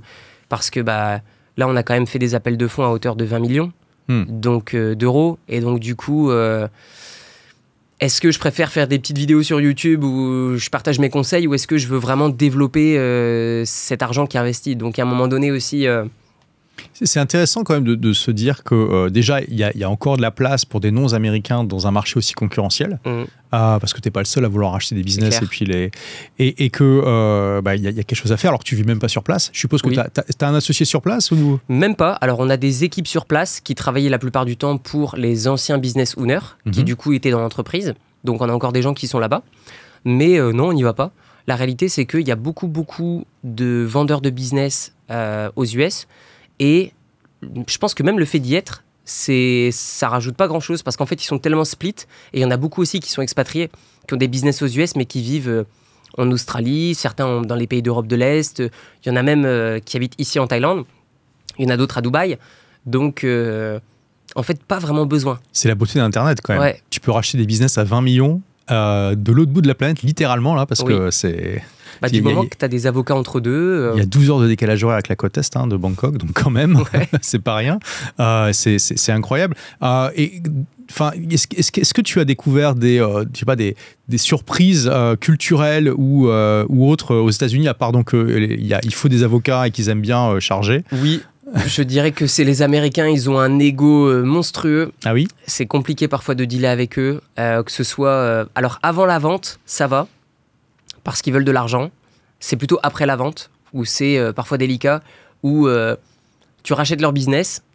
Donc d'abord, ils te mangent dans la main. Et puis après, c'est vraiment très... combien vous allez me payer si je refais ça en plus, ou si je refais ça en plus. C'est vraiment des gens qui se surestiment. Qui se surestiment et qui tentent des choses parfois où on leur dit bah non, on va pas le faire quoi. Donc des fois on propose des missions de consulting, etc. Des prix mais stratosphériques. Quelqu'un qui va gagner 100 000 euros par an, on lui dit on veut te plugger sur un business à 1 million d'euros par an. Le mec te dit bah oui mais moi je vais coûter 200 000. On fait mais par rapport à quoi? Par rapport à quoi? Un cinquième du chiffre d'affaires. Voilà, donc en profit, du coup je parle. Un cinquième du profit, c'est quand même pas rien. Bah ouais. Et donc du coup, non quoi. Donc il y a beaucoup de profils qui tentent de facturer très cher. Je dirais que le côté positif, c'est qu'ils voient les choses en grand. C'est-à-dire que ça nous arrive très souvent de travailler avec des gens qui à la base font des petites missions, qui nous disent vu la taille de votre business, venez, on fait encore plus. Et donc du coup, honnêtement, il y a une motivation de dingue dans les structures qu'on rachète. Parce que, américains, ils veulent tous tout cartonner. Donc, c'est quand même super intéressant par rapport aux personnes à qui on va déléguer quelques prestats, où eux vont faire le cahier des charges, ni plus ni moins. Voilà, les Américains, c'est vraiment, on est là pour tout dégommer, comment est-ce qu'on fait pour faire 10x? Voilà, donc ça, c'est quand même pas mal du tout, et même nous, ça nous motive. Parce qu'il y a des gens, ils ont vraiment une motivation de furieux. On les appelle en pleine nuit, ils décrochent. Qu'est-ce qui se passe? Qu'est-ce qu'il faut faire? Bam, bam, bam. Donc, c'est inspirant. Franchement, ça change beaucoup de ce que j'avais pu voir en Europe où les gens faisaient un peu le minimum, où ils n'étaient pas vraiment motivés, ou tout simplement, ils ne recherchaient pas à gagner plus, juste ils voulaient plus de temps libre. J'aime bien ce côté US, surtout quand tu veux travailler avec eux, en fait, c'est top. Je pense que des amis comme ça, c'est pas ceux avec qui je passerai le plus de temps parce que tout le temps calibré argent, c'est un peu fatigant. Par contre, quand tu travailles avec ces gens-là, ouais, c'est top. J'avoue, franchement, c'est top. Le dynamisme américain. Ouais. Et puis, ils ont aussi, ils voient grand en général. Ils n'ont pas peur d'avoir des plans ambitieux. Puis très émotionnel. J'aime bien quand ils disent merci, etc. C'est bête, mais tu vois, quand tu paies quelqu'un bien et qu'il te dit merci, tu dis ah, c'est cool. Par contre, ça m'est déjà arrivé plein de fois de te payer des trucs super chers où c'est moyen et puis vraiment, t'es leur boniche, quoi. Donc, je trouve que quand même ce mindset est très intéressant. Les gens délivrent plus, je trouve. Donc aujourd'hui, tu as l'air très heureux de ta vie. Si tu devais choisir une journée que tu revivrais en boucle, tu sais, comme dans le film Un jour sans fin, je sais pas si tu l'as vu. Eh bien, écoute, oui, je l'ai vu. Je pense que c'est mon premier jour en tant qu'expatrié. Parce que voyager, c'est une chose. Tu sais que tu vas revenir chez toi. Mais te dire que tu es dans une quête d'un nouveau chez toi, je me souviens de cette première journée, mais comme si c'était hier. Le premier jour où tu es arrivé à Chiang Mai. Ouais. Je suis arrivé à l'aéroport. Le propriétaire de mon Airbnb est venu me chercher en voiture. Ah, sympa. Il m'a conduit au condo. Et au moment où je descends, je suis en claquette et je vais dans un 7-Eleven. Je vais dans un supermarché. Et là, je vois une jolie fille au feu rouge qui me fait un sourire. Et moi, très innocent, je me retourne, je me dis, mais qui elle regarde? Et après, elle me fait, c'est toi. Et je me dis, waouh. Et puis là, je me dis, c'est marrant, les relations humaines sont beaucoup plus simples, en fait, parce que quand tu as un choc des cultures, Du coup, les deux cultures sont beaucoup plus ouvertes à partager un message qui est beaucoup plus simple. Et donc, en fait, j'ai beaucoup aimé cette simplicité, en fait, dans les relations, que ce soit amicales ou amoureuses, qui, du coup, sont beaucoup plus transparentes. Et donc, j'ai beaucoup aimé cet aspect-là. Donc ça, c'était une de mes meilleures journées. Et je suis rentré chez moi après avec... j'avais grignoté des petits trucs de street food, je rentre chez moi, je suis dans mon petit appart pété à 300 € par mois, mais je suis super heureux et je me dis, waouh, c'est la première fois que je suis chez moi, que je me sens chez moi, où je peux rester des mois, où je me sens bien, où il y a des trucs qui coûtent pas cher, où vraiment je peux vivre la vie que je veux, où les gens me jugent pas, et moi aussi j'ai pas le sentiment d'être jugé. Je trouve ça top. Et aussi, ce que j'ai adoré, c'est que juste après, je prends mon petit scooter et je vais me promener dans les montagnes. Et je me dis, mais ce sentiment de liberté, il est incroyable. Et là, je me suis dit, c'est fou. Et puis en fait, à chaque fois, vraiment les moments de vie où j'étais très, très, très heureux, c'est pas des moments où j'ai dépensé beaucoup d'argent, c'est pas des moments où j'étais forcément avec des gens, même si j'ai partagé beaucoup de moments magnifiques avec beaucoup de personnes. C'est vraiment des moments où j'étais seul et extrêmement libre. Et des moments de vie comme ça, j'en ai 3. Le premier, c'est le premier jour où je suis arrivé en Thaïlande. Le deuxième jour, c'est quand je suis sur un jet ski sur les îles et je suis sur ce jet ski au milieu de 2 îles paumées, il n'y a rien. Et je me dis, mais quel sentiment de liberté, c'est incroyable. Et donc ça, c'était vraiment au début de mon expatriation. Et après, pendant longtemps, j'ai pas eu trop ce sentiment de liberté parce que je me suis créé des obligations. Et notamment avec l'immobilier, etc. Parce qu'au départ, je me suis dit, tiens, si je gagne X avec mes revenus passifs, je suis encore plus libre. La réalité, c'est que je l'avais mal fait et que j'étais de nouveau prisonnier d'un truc. Et donc après, plus tard, j'ai eu un autre sentiment de liberté où j'ai rencontré 3 Coréennes magnifiques dans un de mes restos et elles m'ont dit, c'est dommage, on reparle demain à Séoul. J'ai dit, pourquoi c'est dommage, je vais à Séoul avec vous. Et génial. Pendant une semaine, on fait la découverte de Séoul. Elles m'ont dit, bien sûr, on était 3 guides. Et du coup, j'ai passé une semaine à Séoul. Et quand j'ai posé le pied à Séoul, je suis dans mon hôtel qui est en face de là où est-ce qu'elles habitent. Et je me suis dit, mais c'est incroyable, la liberté géographique, c'est un truc de dingue que de se dire, je laisse tout derrière et je passe une semaine, un mois. Puis même si je veux, je déménage maintenant. Oui, si je veux. Exactement. Et donc, waouh, ça m'a rappelé la liberté parce que j'ai eu une très longue période dans ma vie où je me suis dit, je veux juste gagner plus d'argent pour aider ma famille, pour construire ce que j'ai envie de construire. Mais une fois que ça s'était fait, du coup, j'ai retrouvé cette liberté de me dire « Waouh, j'ai plus de mission de vie d'aider des gens. » Donc du coup, maintenant, je peux vraiment profiter de ma liberté de nouveau. Je me suis supprimé toutes ces obligations qui me tannaient, mais qui étaient un petit peu nécessaires pour me développer sur le plan financier. Et donc du coup, ce jour-là où je me suis dit... C'est génial de partir, de dire, ok, vas-y, je prends l'avion là maintenant pour Séoul, on va se marrer. C'est ça. C'était bien alors. Incroyable, incroyable. L'expérience quand t'es avec des locaux, c'est pas du tout la même chose que quand t'es tout seul. D'ailleurs, je suis retourné après à Séoul avec des amis qui n'étaient pas coréens. Et c'est pas la même expérience parce que t'as pas tous ces fast track dans tous les endroits dans lesquels tu veux aller. C'est vraiment beaucoup plus simple. Donc ça, vraiment incroyable. Et pareil, j'ai un ami qui est joueur de poker professionnel. Et des fois, il m'appelle, il me dit « Ouais, ça va, tu fais quoi ?» Je dis « Je sais pas, j'ai rien à faire, je voulais aller jouer au golf. » Mais il me dit « Ouais, rendez-vous dans 24 heures à Zurich. » Allez, ça part. Boum. Je prends l'avion, puis on se fait un périple, ça dure des mois. Pareil, des mois ? Des mois. Ah bon ? Des mois. Mais tu pars des mois comme ça sans prévenir. Ah ok, intéressant. Voilà. Ouais. Je me dis, en fait, généralement, si je pars des mois, je vais me laisser une semaine pour tout préparer, principalement pour YouTube. Et tu tournes tout en avance alors ? Non, maintenant je fais vraiment je tourne 1 voire 2 vidéos maximum à l'avance, mais par contre si je dois partir 1 mois ou 2 mois, je vais tourner des vidéos à l'avance et puis je prends mon caméraman avec moi et puis tu fais aussi des vidéos en te baladant. Voilà. Ah aussi. Oui, donc tu payes aussi ton caméraman pour qu'il t'accompagne ? Oui, parce que il m'a aidé. En fait, cette personne-là, elle a changé ma vie. Et je lui ai changé la sienne. C'est-à-dire qu'en fait, avant, il travaillait à Paris. Et moi, je voyageais tout le temps. Donc, je le faisais voyager à droite, à gauche. Et puis, il me faisait des prix vraiment très avantageux. Et à un moment donné, quand j'ai vendu ma boîte, je me suis dit, comment est-ce que je peux me sentir bien à aider des gens à aussi changer de vie ? Et je veux d'abord changer la vie des gens qui sont proches de moi, en fait. Et mon caméraman, il a fait beaucoup de sacrifices pour moi. Et je me suis dit, tiens, tu sais quoi, maintenant, je vais te payer bien mieux que ce que je te payais avant. Parce que tu as changé ma vie. Et aussi, je vais te faire beaucoup voyager. Et donc, du coup, il m'a accompagné dans beaucoup de périples. Il a fait peut-être une dizaine de pays avec moi. Donc, top. Et puis, pareil, là, c'est les fêtes de fin d'année. Pareil, tu fais un virement. Bonne fête de fin d'année. C'est des trucs comme ça où je me dis, c'est top. Mais du coup, à chaque fois, tu prends 2 chambres d'hôtel, 2 billets d'avion pour toi, lui. Ok, d'accord, intéressant. Et d'ailleurs, petite anecdote, un jour, je lui avais dit, ouais, viens, on prend un jet. J'ai fait le tour d'Europe avec ma chérie et 2 autres amis. Et je lui dis, dans le jet, j'ai envie de faire des photos, etc., pour montrer un peu sur les réseaux sociaux. Et il arrive dans le jet et il commence à taper sa meilleure sieste. Je lui fais, réveille-toi, je suis là pour prendre des photos ou des vidéos. Et il me dit, ah ouais, pardon. Donc, c'est rigolo, cette relation. Puis du coup, il travaille toujours avec moi. Ça fait bientôt 6 ans. Ah, c'est génial d'avoir quelqu'un qui t'accompagne comme ça quand tu le souhaites pour prendre photos et vidéos. On a fait plein de trucs, on est parti au Japon plein de fois ensemble, plein de trucs. C'est un ami aussi. Ah oui, c'est un ami complètement. Ouais. Et donc tu mêles beaucoup amitié et business?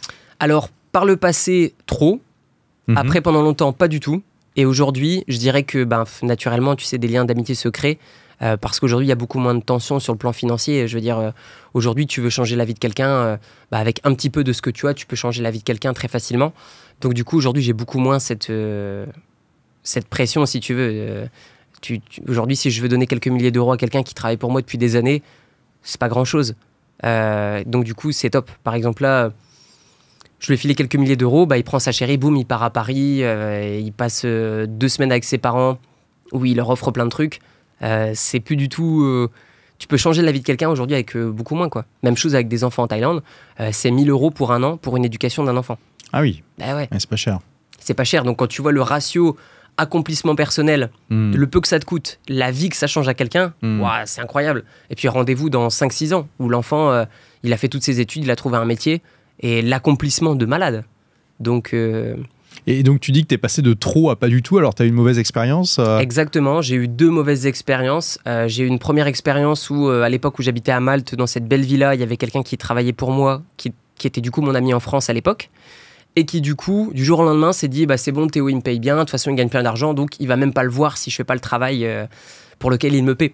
Et donc du coup, à un moment donné, je lui ai dit écoute, je suis désolé, mais j'ai besoin de quelqu'un pour faire le travail, et toi tu ne le fais pas et je te paie, donc il faut qu'on arrête, quoi. Il faut que je trouve quelqu'un qui fasse vraiment le travail. Et donc du coup, il est reparti en France. Et puis après, pendant des années, il m'a demandé est-ce que tu as quelque chose, machin. Je lui ai dit je suis désolé, mais non, je fais plus cette erreur. Et puis plus tard qu'il y a de ça 2 ans, j'ai un ami qui a investi avec moi au travers des sites qui voulait créer des villas à Bali. Et moi, j'étais à Bali pendant à peu près 3-4 mois. Et je lui ai dit si tu veux, je peux m'en occuper pour toi. Et du coup, j'ai un autre ami de très longue date qui a travaillé avec moi pendant 7 ans dans l'immobilier. Je lui ai dit si tu veux, je te confie la mission parce que moi, j'ai pas le temps. J'étais en train de faire mes flips de business en ligne. Donc, des flips qui vont parfois rapporter plusieurs millions d'euros. Et là, sur le fait de m'occuper de la mission de mon ami, je prenais un truc comme 400 000 euros.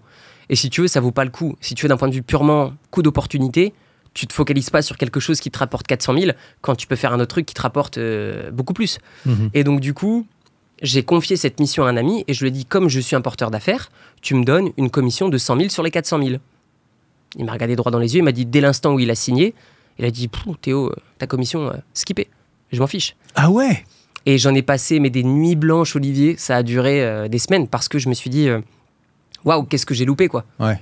Qu'est-ce que j'ai loupé. Donc l'argent, c'est pas important, c'est plus l'aspect là, c'est la trahison, amitié, quoi. Ouais. Donc après ça, j'ai dit je mélange plus jamais amitié et business. Et la réalité, c'est qu'aujourd'hui, tu es obligé parce que tu travailles avec des gens très proches sur des plus gros business. Et puis aussi, il n'y a pas les mêmes enjeux financiers, tu vois.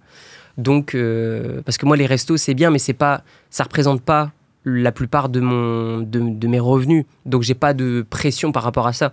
Et aussi, les gens avec qui je me suis associé, eux, ça leur change la vie que de créer des restaurants. Donc, du coup, il y a un rapport qui est très sain. Et puis aussi, je n'ai pas la même maturité de business, quoi. Je veux dire, aujourd'hui, je fais des contrats, etc., très structurés, avec des avocats, etc., qu'à l'époque, il n'y avait pas de contrat du tout parfois. Ouais. Tu disais, OK, on se fait confiance, top là. Je te fais confiance. Ça fait 7-8 ans qu'on se connaît. Tu vas recevoir 400 000 euros, tu vas changer de vie. 100 000 euros, c'est rien par rapport aux 400 000. J'ai pas le temps de faire le contrat. J'étais en plein dans un truc qui était un des plus gros contrats sur lequel je travaillais. Et la moindre ligne était importante.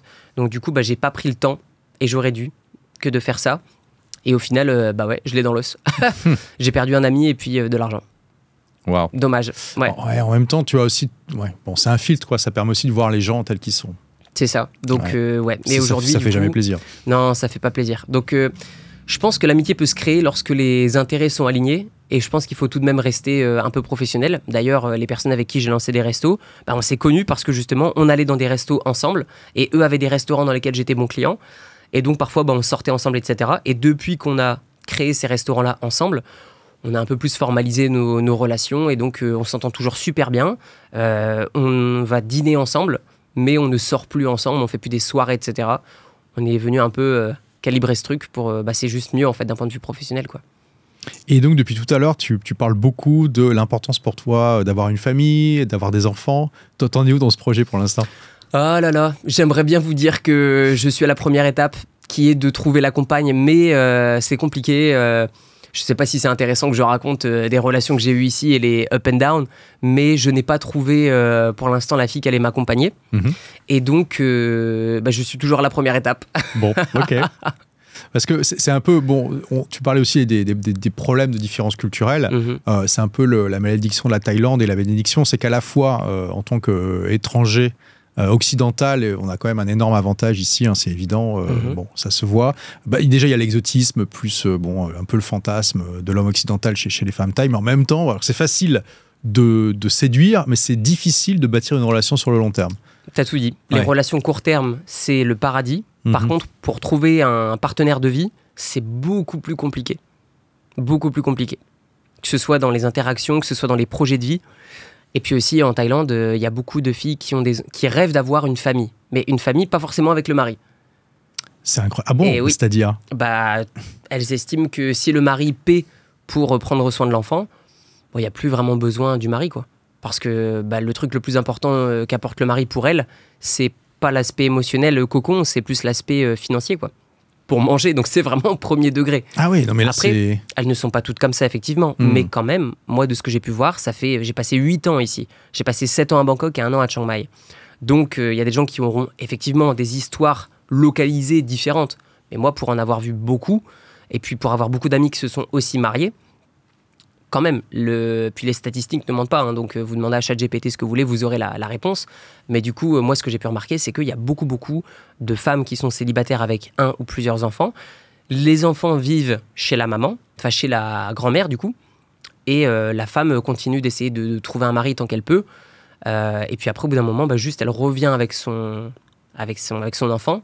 Et puis parfois, l'enfant repart à Bangkok pour faire ses études. Et donc, ils passent pas énormément de temps ensemble. Il y a beaucoup de mamans célibataires. Bon, après, tu es encore jeune. Tu as quel âge, là ? 31 ans. Ouais, donc ça va quand même. Et tu t'es donné une deadline pour...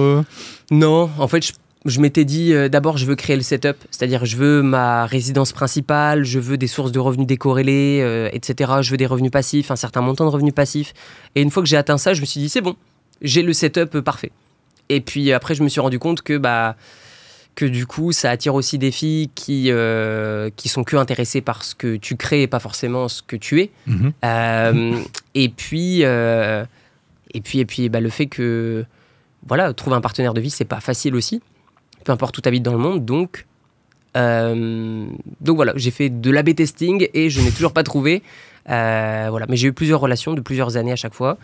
Et du coup, malheureusement, à chaque fois, pas fidèle. Mais du coup, si Bangkok est un terrain vraiment défavorable pour les relations long terme, est-ce que tu ne devrais pas partir à un moment si tu veux vraiment accomplir cet objectif ? Je voyage aussi beaucoup. D'accord. Je voyage aussi beaucoup dans plein de pays différents. Et donc, mais je me mets pas la pression, honnêtement. Je me dis, 31 ans, ça va. Je me dis, à 35, je me mettrai un peu plus la pression. Je crois que j'avais beaucoup de pression perso, où je me disais, faut que j'ai ce setup. Parce qu'une fois que tu as le setup, les filles qui se greffent dessus s'imaginent beaucoup plus simplement. Elles se disent, ok, je peux faire ma vie avec ce mec-là, il a l'air d'être un mec stable. Et donc la réalité, c'est que maintenant, c'est moi qui me dis, c'est compliqué de trouver quelqu'un de stable. Voilà. Donc, oui, je voyage. Je suis pas fermé du tout à l'idée de rencontrer une fille qui est d'une autre nation. Mais là, du coup, c'est beaucoup plus compliqué pour elle de se projeter si tu vis pas dans le même pays qu'elle. Complètement. Ouais. Complètement. Et maintenant que j'ai créé des business ici et que j'ai de l'immobilier ici, voilà, ce sera l'endroit. Ok. Ah oui, toi, tu te vois vraiment jamais quitter Bangkok. C'est compliqué. Peut-être pour Phuket. Il y a certains quartiers, honnêtement, qui sont vraiment résidentiels, qui sont vraiment très différents que ce qu'on peut retrouver sur Patong, qui est ce que pense et Phuket pour la plupart des gens qui regardent sur YouTube Phuket. Ils vont que voir la rue où il y a la fête et où c'est n'importe quoi. Mais Phuket, c'est pas juste une rue. Donc, moi, j'aime bien des quartiers comme Bang Tao, Kamala, où il y a beaucoup de résidentiels, beaucoup de clubs de golf. Voilà, c'est totalement différent. Donc, c'est possible que j'aille sur les îles. La réalité, c'est que j'aime quand même beaucoup la culture thaïlandaise. J'aime beaucoup.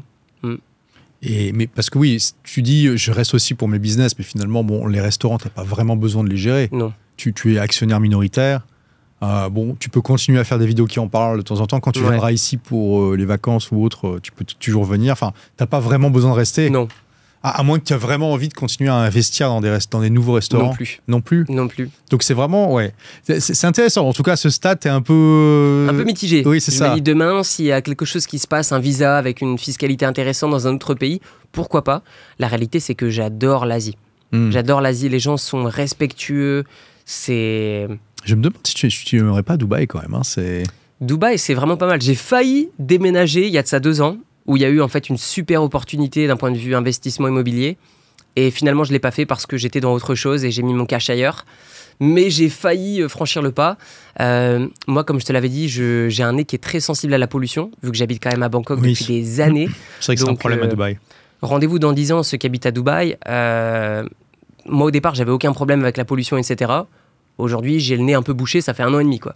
Donc voilà, les situations sont aussi un peu différentes, mais ouais. Oui, ma copine est asthmatique et elle est très sensible à ça. Elle me dit qu'elle le sent bien à Dubaï. Ça ne l'empêche pas de vivre là, mais elle m'a fait acheter un filtre pour la maison, tu vois, parce que bah ouais, effectivement. Et des fois, ça montre où. Hein, on a un petit indicateur sur le filtre qui te dit si l'air est pollué ou pas. Il y a des jours, c'est pas incroyable. Ça, c'est vrai que c'est un des points noirs de Dubaï. Mais Bangkok, c'est pas non plus incroyable à ce niveau-là. Oui. Et surtout qu'il y a des pics lorsqu'ils brûlent des champs à Chiang Mai. Donc du coup, toutes les fumées se répartissent un peu en Thaïlande. C'est pas vraiment intéressant. Donc moi, je prends un billet d'avion et hop, m'en vais. Puis je sais pas si Dubaï est la meilleure ville non plus pour trouver sa partenaire long terme. Oui, là j'étais 10 jours à Dubaï. C'est vraiment la souffrance de beaucoup d'entrepreneurs que j'ai rencontrés. C'est j'arrive pas à trouver un partenaire de vie. Pour du fun sur le court terme, pas de problème. Super facile, ouais. Mais je crois qu'honnêtement, ça, Olivier, ça vient dans tous les pays un peu d'expat, où il y a de l'argent, ça devient un peu comme ça un peu partout. Alors effectivement, dans des mesures différentes, mais par exemple ici à Bangkok, je pense qu'il y a moins de filles qui travaillent la nuit, mais par contre, la culture est très différente. Et il y a d'autres endroits où les filles sont plus normales, mais le choc culturel est trop fort. Je te donne l'exemple du Japon ou de la Corée du Sud, où j'ai passé beaucoup de temps aussi.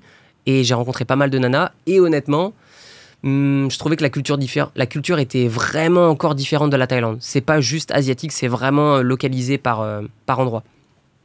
Donc ouais, je ne sais pas. Je vais me retrouver tout seul, infopreneur célibataire à 60 ans. Je ne sais pas. Ou avec différentes compagnes, on va savoir. Tout est possible, j'en sais rien. Tout est possible. On verra. En tout cas, pour l'instant, je me focalise sur... kiffer, voyager, je me pose plus trop la question. On verra. Ouais, bon, 31 ans, t'as vraiment le temps. Hein. Oui. Surtout pour un homme, tu peux avoir un enfant à 45 ans, si tu veux. Donc, tout est possible. Quelle est la croyance la plus toxique ou, tu vois, vraiment mauvaise que les gens qui veulent se lancer dans l'entrepreneuriat ont? Je pense que c'est le fait de se dire que quand on gagne beaucoup d'argent, on fait de l'argent d'une manière... qui apporte pas beaucoup de valeur. Je pense qu'il y a beaucoup de gens qui se disent si je fais beaucoup d'argent, alors il y a un moment donné, je serai pas légitime à faire quelque chose.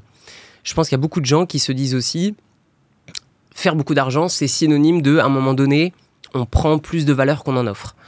Et donc, je pense qu'il faut simplement réfléchir à ce que vous voulez faire dès le départ, même si vous n'aviez pas besoin d'argent, et vous dire ok, ça j'adore, je pourrais le faire même si ça rapportait pas beaucoup, et après chercher à le développer plus. Donc moi j'ai jamais été fan de faire un business juste pour gagner de l'argent. Je suis plutôt fan de faire quelque chose que j'aime et puis trouver un moyen de gagner de l'argent avec. Donc et je pense que l'aspect personnalisation est important, je pense que l'aspect donner sa touche personnelle est importante. Maintenant ça dépend aussi du projet de vie de la personne. Par exemple, si vous rêvez d'expatriation mais que votre but dans la vie, c'est, je sais pas, de faire un truc en France d'un point de vue professionnel, il faut, je pense, trouver le meilleur compromis. Par exemple, j'ai un ami qui est un pâtissier, qui est très très bon, et qui est venu à Bangkok et qui m'a dit mais j'adore Bangkok, mais je sais pas les gens s'ils aiment les croissants, etc. Je dis bah vas-y essaie. Il lance sa boulangerie, carton plein. Et aujourd'hui il a 2 franchises, il a son restaurant, c'est même devenu un restaurant. Et du coup aujourd'hui il fait un carton. Donc je pense que mentalement il faut vous déconnecter, de vous dire est-ce que les gens vont aimer mon truc? Parce qu'en fait il y a tellement d'expatriés partout que vous allez trouver un marché un peu partout, même si vous ciblez des Français. Donc, je pense qu'il est important de se déconnecter de ces trucs-là et de se dire, je fais quelque chose que j'aime et ensuite je cherche à gagner de l'argent avec ça. Plutôt que de se dire, je ne vais pas essayer de gagner beaucoup d'argent parce que je risque de soit pas m'éclater. Il y a aussi beaucoup de gens qui pensent que parce que faire beaucoup d'argent, bah du coup, ça veut dire que je ne vais pas forcément m'amuser. Alors que je pense que tout peut se croiser. Je pense que c'est possible de s'éclater niveau business. Je pense que c'est possible de gagner beaucoup d'argent. Je pense que c'est possible d'être passionné d'un business qui fait beaucoup d'argent aussi. Et puis, je pense que les gens doivent aussi se dire que faire un gros business, ça commence par le premier euro. Il y a beaucoup de gens aussi qui voient les choses trop gros dès le départ. Donc, il y a des extrêmes. Et je pense qu'il faut trouver le juste milieu et puis de se dire, bah, je vais commencer avec mon premier euro. Moi, j'ai commencé à gagner sur Internet mon premier euro en vendant des pièces d'or dans un jeu vidéo. Et c'était littéralement 1 euro. Ah d'accord, donc oui, tu en avais parlé au tout début, donc tu gagnais de l'or virtuellement, mais après tu les revendais pour du vrai argent. C'est ça. D'accord, ouais. C'est ça. Okay. Donc, c'était quel jeu d'ailleurs? World of Warcraft. Ah d'accord, okay. Voilà, oui. Je jouais à ce jeu vidéo, j'étais très bon et je voulais arrêter de jouer et j'avais stocké un amassis d'or monstrueux et du coup, il y a des gens qui en voulaient et du coup, j'avais créé un site et du coup, je proposais d'échanger ces pièces d'or virtuelles contre des vrais euros. Voilà. Et donc, voilà, je pense qu'il faut vraiment se rappeler qu'un business comme le tien, ça commence avec 1 euro. Ça veut dire qu'il ne faut pas chercher à gagner des 1000 et des cents dès le début. C'est possible, vous pouvez y arriver. Juste, c'est comme une échelle ou c'est comme un escalier où si les marches sont trop hautes dès le début, bah, vous n'allez même pas faire la première, quoi. Donc, commencer petit, je pense que c'est important, avec une vision sur le long terme, de pouvoir se dire, je peux emmener mon business à un certain niveau, mais ça commence petit, comme tout le monde. Il n'y a pas besoin d'arnaquer les gens pour gagner de l'argent. Bien sûr. On peut apporter de la valeur. Voilà. Ouais, moi, je dis à mes élèves, ça rejoint complètement ce que tu dis. L'idéal, c'est de lancer un business pour lequel vous êtes passionné, qui, bien sûr, a un potentiel économique, sinon ça n'a pas de business, c'est même le premier critère. Hein. Et alors, la compétence dans laquelle vous êtes compétent, mais la compétence, ça peut se développer au fur et à mesure. Et idéalement, même, avec le 4e critère, tu atteins l'ikigai, je ne sais pas si tu le connais. Ouais. Voilà, le concept japonais de raison d'être, c'est quand tu rajoutes ta mission de vie. C'est-à-dire... quel est le changement que tu veux voir dans le monde? Ça, c'est l'idéal. C'est pas possible pour tous les business, mais c'est là où tu dis j'apporte vraiment de la valeur, je gagne de la thune, je m'éclate, la vie est belle, c'est incroyable. Ouais. Et puis les gens reconnaissent que tu peux les aider, toi tu t'éclates dans ton domaine, je pense que c'est important, mais ça met du temps. Ça met du temps et quand on est au début, on voit pas justement tous ces différents éléments et c'est pour ça que c'est important que tu fais des vidéos comme ça pour éveiller les gens et qui se disent ah ok bah finalement c'est possible que je gagne en liberté, que je gagne en accomplissement, que je gagne plus d'argent, que vous ayez le sentiment d'être payé à la hauteur aussi de ce que vous apportez. Donc il y a un boulevard, il faut trouver du coup ce croisement et puis s'éclater dans ce truc là. Donc si tu pouvais claquer des doigts et imprimer une idée ou croyance dans la tête des gens, ça serait quoi? Je dirais que c'est le fait que j'aimerais que les gens comprennent que plus vous alignez les intérêts des personnes qui travaillent ensemble, plus votre business va grossir à des niveaux et à une vitesse à laquelle vous ne serez probablement pas allé aussi vite ou aussi loin. Tu as déjà entendu, si vous êtes tout seul, vous allez vite, si vous êtes plusieurs, vous allez loin. Et honnêtement, depuis à peu près 2-3 ans, je lance que des business avec des associés, alors qu'auparavant, je lançais que des business tout seul. Et je trouve que lancer un business tout seul, ça a l'avantage d'avoir du contrôle, ça a de l'avantage de vous créer plus de liberté sur le court terme. Par contre, sur le long terme, quand vous voulez créer des business plus gros, que vous souhaitez créer des business qui sont différents, dans lesquels vous avez besoin d'aide, eh bien, trouver le bon associé, c'est compliqué. Mais par contre, une fois que vous avez trouvé les bonnes personnes et que vous alignez les intérêts, c'est magnifique. Moi, par exemple, sur les restaurants, je ne serais jamais capable de faire ce qui est aujourd'hui possible sans mes associés. C'est pas possible. Même chose avec mon associé sur mon business en ligne. C'est pas possible. Je n'y arriverai pas. Et donc, là, typiquement, on a eu un résultat réel avec un de nos restaurants. On a du coup donné des intérêts économiques aux personnes qui trouvaient les clients, mais aussi qui leur faisaient monter en gamme lorsqu'ils étaient dans le restaurant. Le restaurant a explosé. On a fait le meilleur mois depuis toujours. Donc, l'idée que j'aimerais partager, c'est aligner les intérêts. Aligner les intérêts des personnes qui sont dans votre boîte, même si c'est des prestataires, donnez-leur des primes de fin d'année, considérez-les, et vraiment, ça va avoir un énorme impact. J'ai un autre business, pareil, où c'était très stable, et on a motivé quelqu'un, on lui a dit, fais de l'email marketing, et tu as une rémunération supplémentaire en fonction du nombre de ventes. Mais les bénéfices ont explosé. Parce que justement, les intérêts sont alignés. Donc, les prestats, c'est bien quand on démarre, mais je pense qu'à terme, intérêt les aligner des gens qui travaillent déjà pour vous ou avec vous, je pense que c'est quand même puissant. C'est très intéressant parce que tu vois, là, tu vois, j'apprends de toi parce que moi, je suis resté au stade entrepreneur individuel parce que j'adore justement ma liberté, mon autonomie. Et c'est vrai que ça m'a jamais branché l'idée de créer un business avec des associés, même si j'ai fait des partenariats évidemment, mais où on restait chacun indépendant, tu vois, c'était un contrat. Donc c'est intéressant d'avoir ce point de vue-là. Et en plus, ce que tu dis, c'est aussi quelque chose qui est complètement intégré dans la culture de la Silicon Valley. Et c'est ce qu'ils mettent en place dans les startups. C'est pour ça qu'ils donnent des stock options aux employés. C'est pour que donc les stock options, en fait, c'est quand on donne des parts, des actions de l'entreprise aux employés, mais qu'ils auront le droit d'acheter dans le futur, mais à des prix qui sont garantis. Donc l'idée, c'est que si ça augmente très fortement dans le futur, bah, ils vont faire un bénéfice de fou avec ça. Donc ça les motive énormément à développer la valeur de la boîte. Et puis ça sort pas de cash tout de suite. Ah non, exactement. Voilà. Ouais. Donc c'est vraiment gagnant-gagnant. Tout le monde est content. Et c'est vrai que c'est important d'aligner comme ça les incitations. Et d'ailleurs, je crois que c'est Warren Buffett qui dit exactement la même chose, hein, qu'il fait ça dans ses business et que c'est important. Donc tu vois, les grands esprits se rencontrent. Ouais. Honnêtement, moi j'étais surpris parce qu'à l'époque, je me disais, comme étant un très grand travailleur, je me suis dit, personne travaille aussi dur que moi. Personne travaille avec tel niveau de motivation pour mon propre business. Et du coup, quand j'ai commencé à m'associer, je me suis dit, j'ai trouvé quelqu'un qui, j'ai l'impression, a plus de motivation que moi. Et en fait, le bon associé, comment vous le trouvez? C'est lorsque les deux parties, c'est comme dans un couple, lorsque les deux parties ont l'impression de faire une meilleure affaire que l'autre. Et dès l'instant où ça se croise, et ben en fait, les associés sont loyaux. Et puis, la conséquence, c'est, d'un point de vue financier, c'est beaucoup plus puissant. Moi, j'ai jamais gagné autant depuis que je suis associé que quand j'étais tout seul. Alors que j'avais déjà une belle équipe. Hein. Mais oui, trouver le bon associé, c'est vraiment super important, mais aussi avoir la bonne structure. Oui. Genre pas faire 50-50. J'ai mon meilleur ami que tu as rencontré, Théo. Voilà, il s'appelle aussi Théo. Il s'appelle aussi Théo.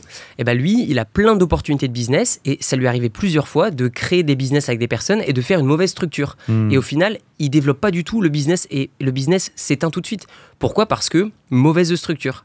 Donc en gros, il démarre un business, il y en a un qui pense qu'il apporte le plus de valeur, il y en a un autre qui pense qu'il apporte le plus de valeur, et puis au final, celui qui met l'argent et qui développe le business, il se dit « Ah, j'ai que 30% du business. Pourquoi est-ce que c'est moi qui fais tout ?» Et j'ai que 30%. Donc ça, c'est vraiment une histoire commune. Hein, on entend ça arrive tout le temps. Ouais. Tout le temps. Ouais. Oui, des personnes peuvent être très bonnes dans des domaines différents, mais la structure n'est pas la bonne. Et donc, du coup, le business ne décollera jamais. Parce que personne n'y voit son intérêt. C'est ça. Et puis, les autres ont aussi des situations différentes. Moi, quand je me suis associé avec mon associé, on avait des situations qui étaient très proches.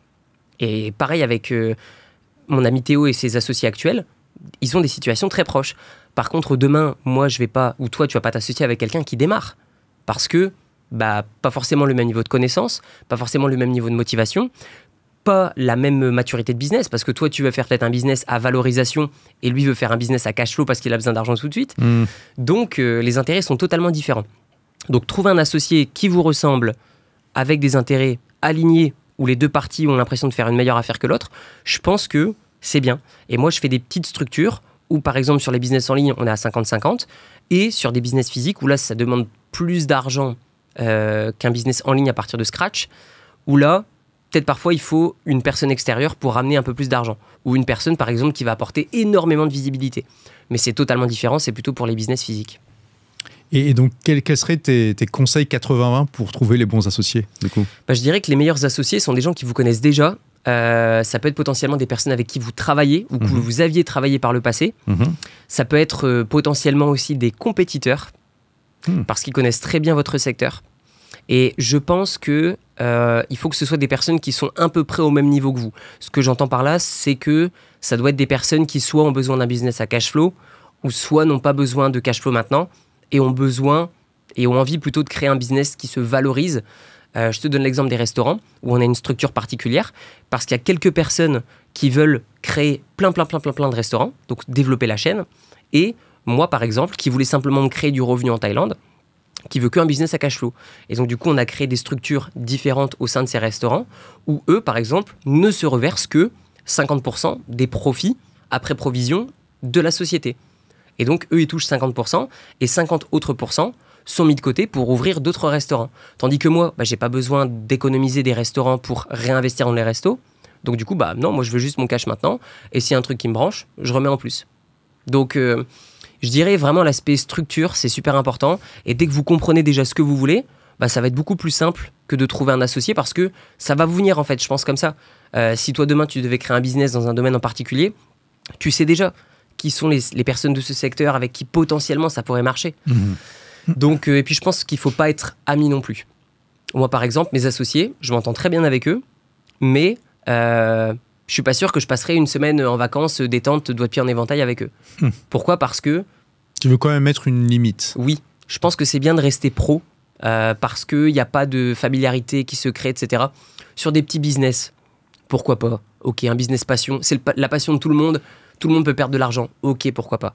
Par contre, quand c'est des business qui sont importants pour certaines personnes, je pense qu'il faut avoir un niveau d'implication qui est quand même important, mais une certaine séparation sur le plan amical. Ça sert à rien d'être pote pour faire des gros business, je pense. À un moment donné, il y a des tensions, je pense, qui peuvent se créer. Il y a un mélange des genres qui est parfois un peu difficile à gérer, ouais. Tu dois split 1 million d'euros avec quelqu'un qui n'est pas millionnaire, il peut y avoir des tensions. Tu dois split 1 million d'euros avec quelqu'un qui est milliardaire, on s'en fiche, quoi. Donc, c'est vrai. C'est toujours relatif. Typiquement, pourquoi est-ce que je me suis fait prendre une centaine de milliers d'euros de commission ? Parce que la personne allait changer de vie, et moi, ça ne changeait pas ma vie. Voilà. Et il s'est dit, du coup, c'est pas grave. Je préfère changer ma vie un peu plus que de rester ami avec Théo. Ouais. Voilà. Il a sacrifié votre amitié pour... C'est ça. Parce que, situation de vie différente, tout simplement. Alors, est-ce qu'il y a des échecs ou des erreurs que tu es content d'avoir vécues ? Oui, je dirais que la première, c'est quand j'ai acheté une voiture de sport quand j'habitais à Malte. En fait, je pense que je voulais impressionner. Je pense aussi que j'aimais un petit peu les voitures de sport, mais pas assez pour m'en acheter. Et je pense que j'avais besoin de me prouver à moi-même mon statut social. Où je me disais, les gens ne voient pas que j'ai réussi et j'ai envie de leur montrer. Et donc, je me suis acheté une voiture de sport. Et puis C'était après, quelle marque ? Une Mercedes C63 MGS. C'est un très beau modèle. Enfin, moi, j'aime bien. Et du coup, je l'ai acheté. Et après un mois, je me suis dit, en fait, je m'en fous des voitures. Et du coup, je l'ai vendu moitié prix à un pote. Je lui ai dit, c'est ton anniv, si tu veux, je te fais moins 50%. Au bout d'un mois ? Ouais, au bout d'un mois. Ah ouais, ça a été rapide, ouais. Ouais, ça m'intéresse plus. Waouh. Et donc, en fait, une fois que j'avais compris ce que c'était, j'ai dit, ok, en fait, ça m'intéresse pas. Donc, c'est limite, je lui donne.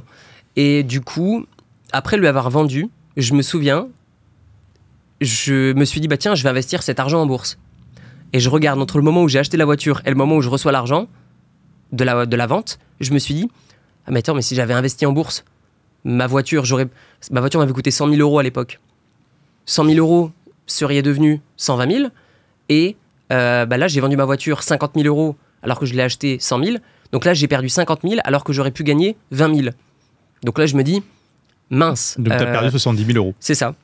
De coût d'opportunité. C'est ça. Ouais. Et donc du coup, ça m'a beaucoup appris. Et puis après, mon prochain cadeau que je me suis fait, mais ça a été des années après.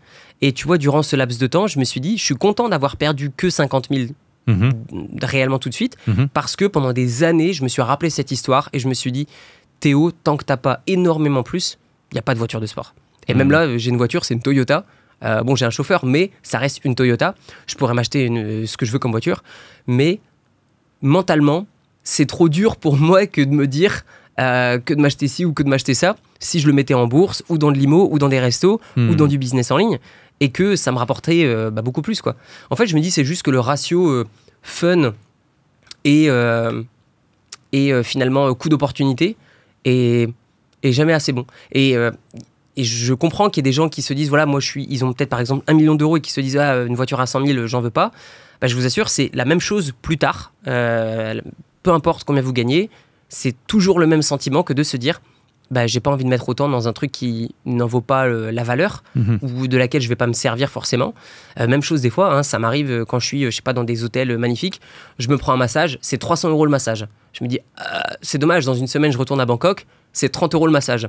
Et c'est la même chose en fait, c'est la même chose. Ah, des fois oui, même pour les services. Bah ouais, alors c'est pas douloureux, mais je me dis quand même, ça m'ennuie. En fait, je suis un investisseur valeur, j'aime bien en avoir pour mon argent, et je me dis, mince, j'en ai pas pour mon argent. Donc des fois, quand je suis dans mon van Toyota et que je suis à l'arrière, je me dis, j'ai payé que 100 000 balles, alors qu'une Rolls, ça coûte 1 million d'euros ici.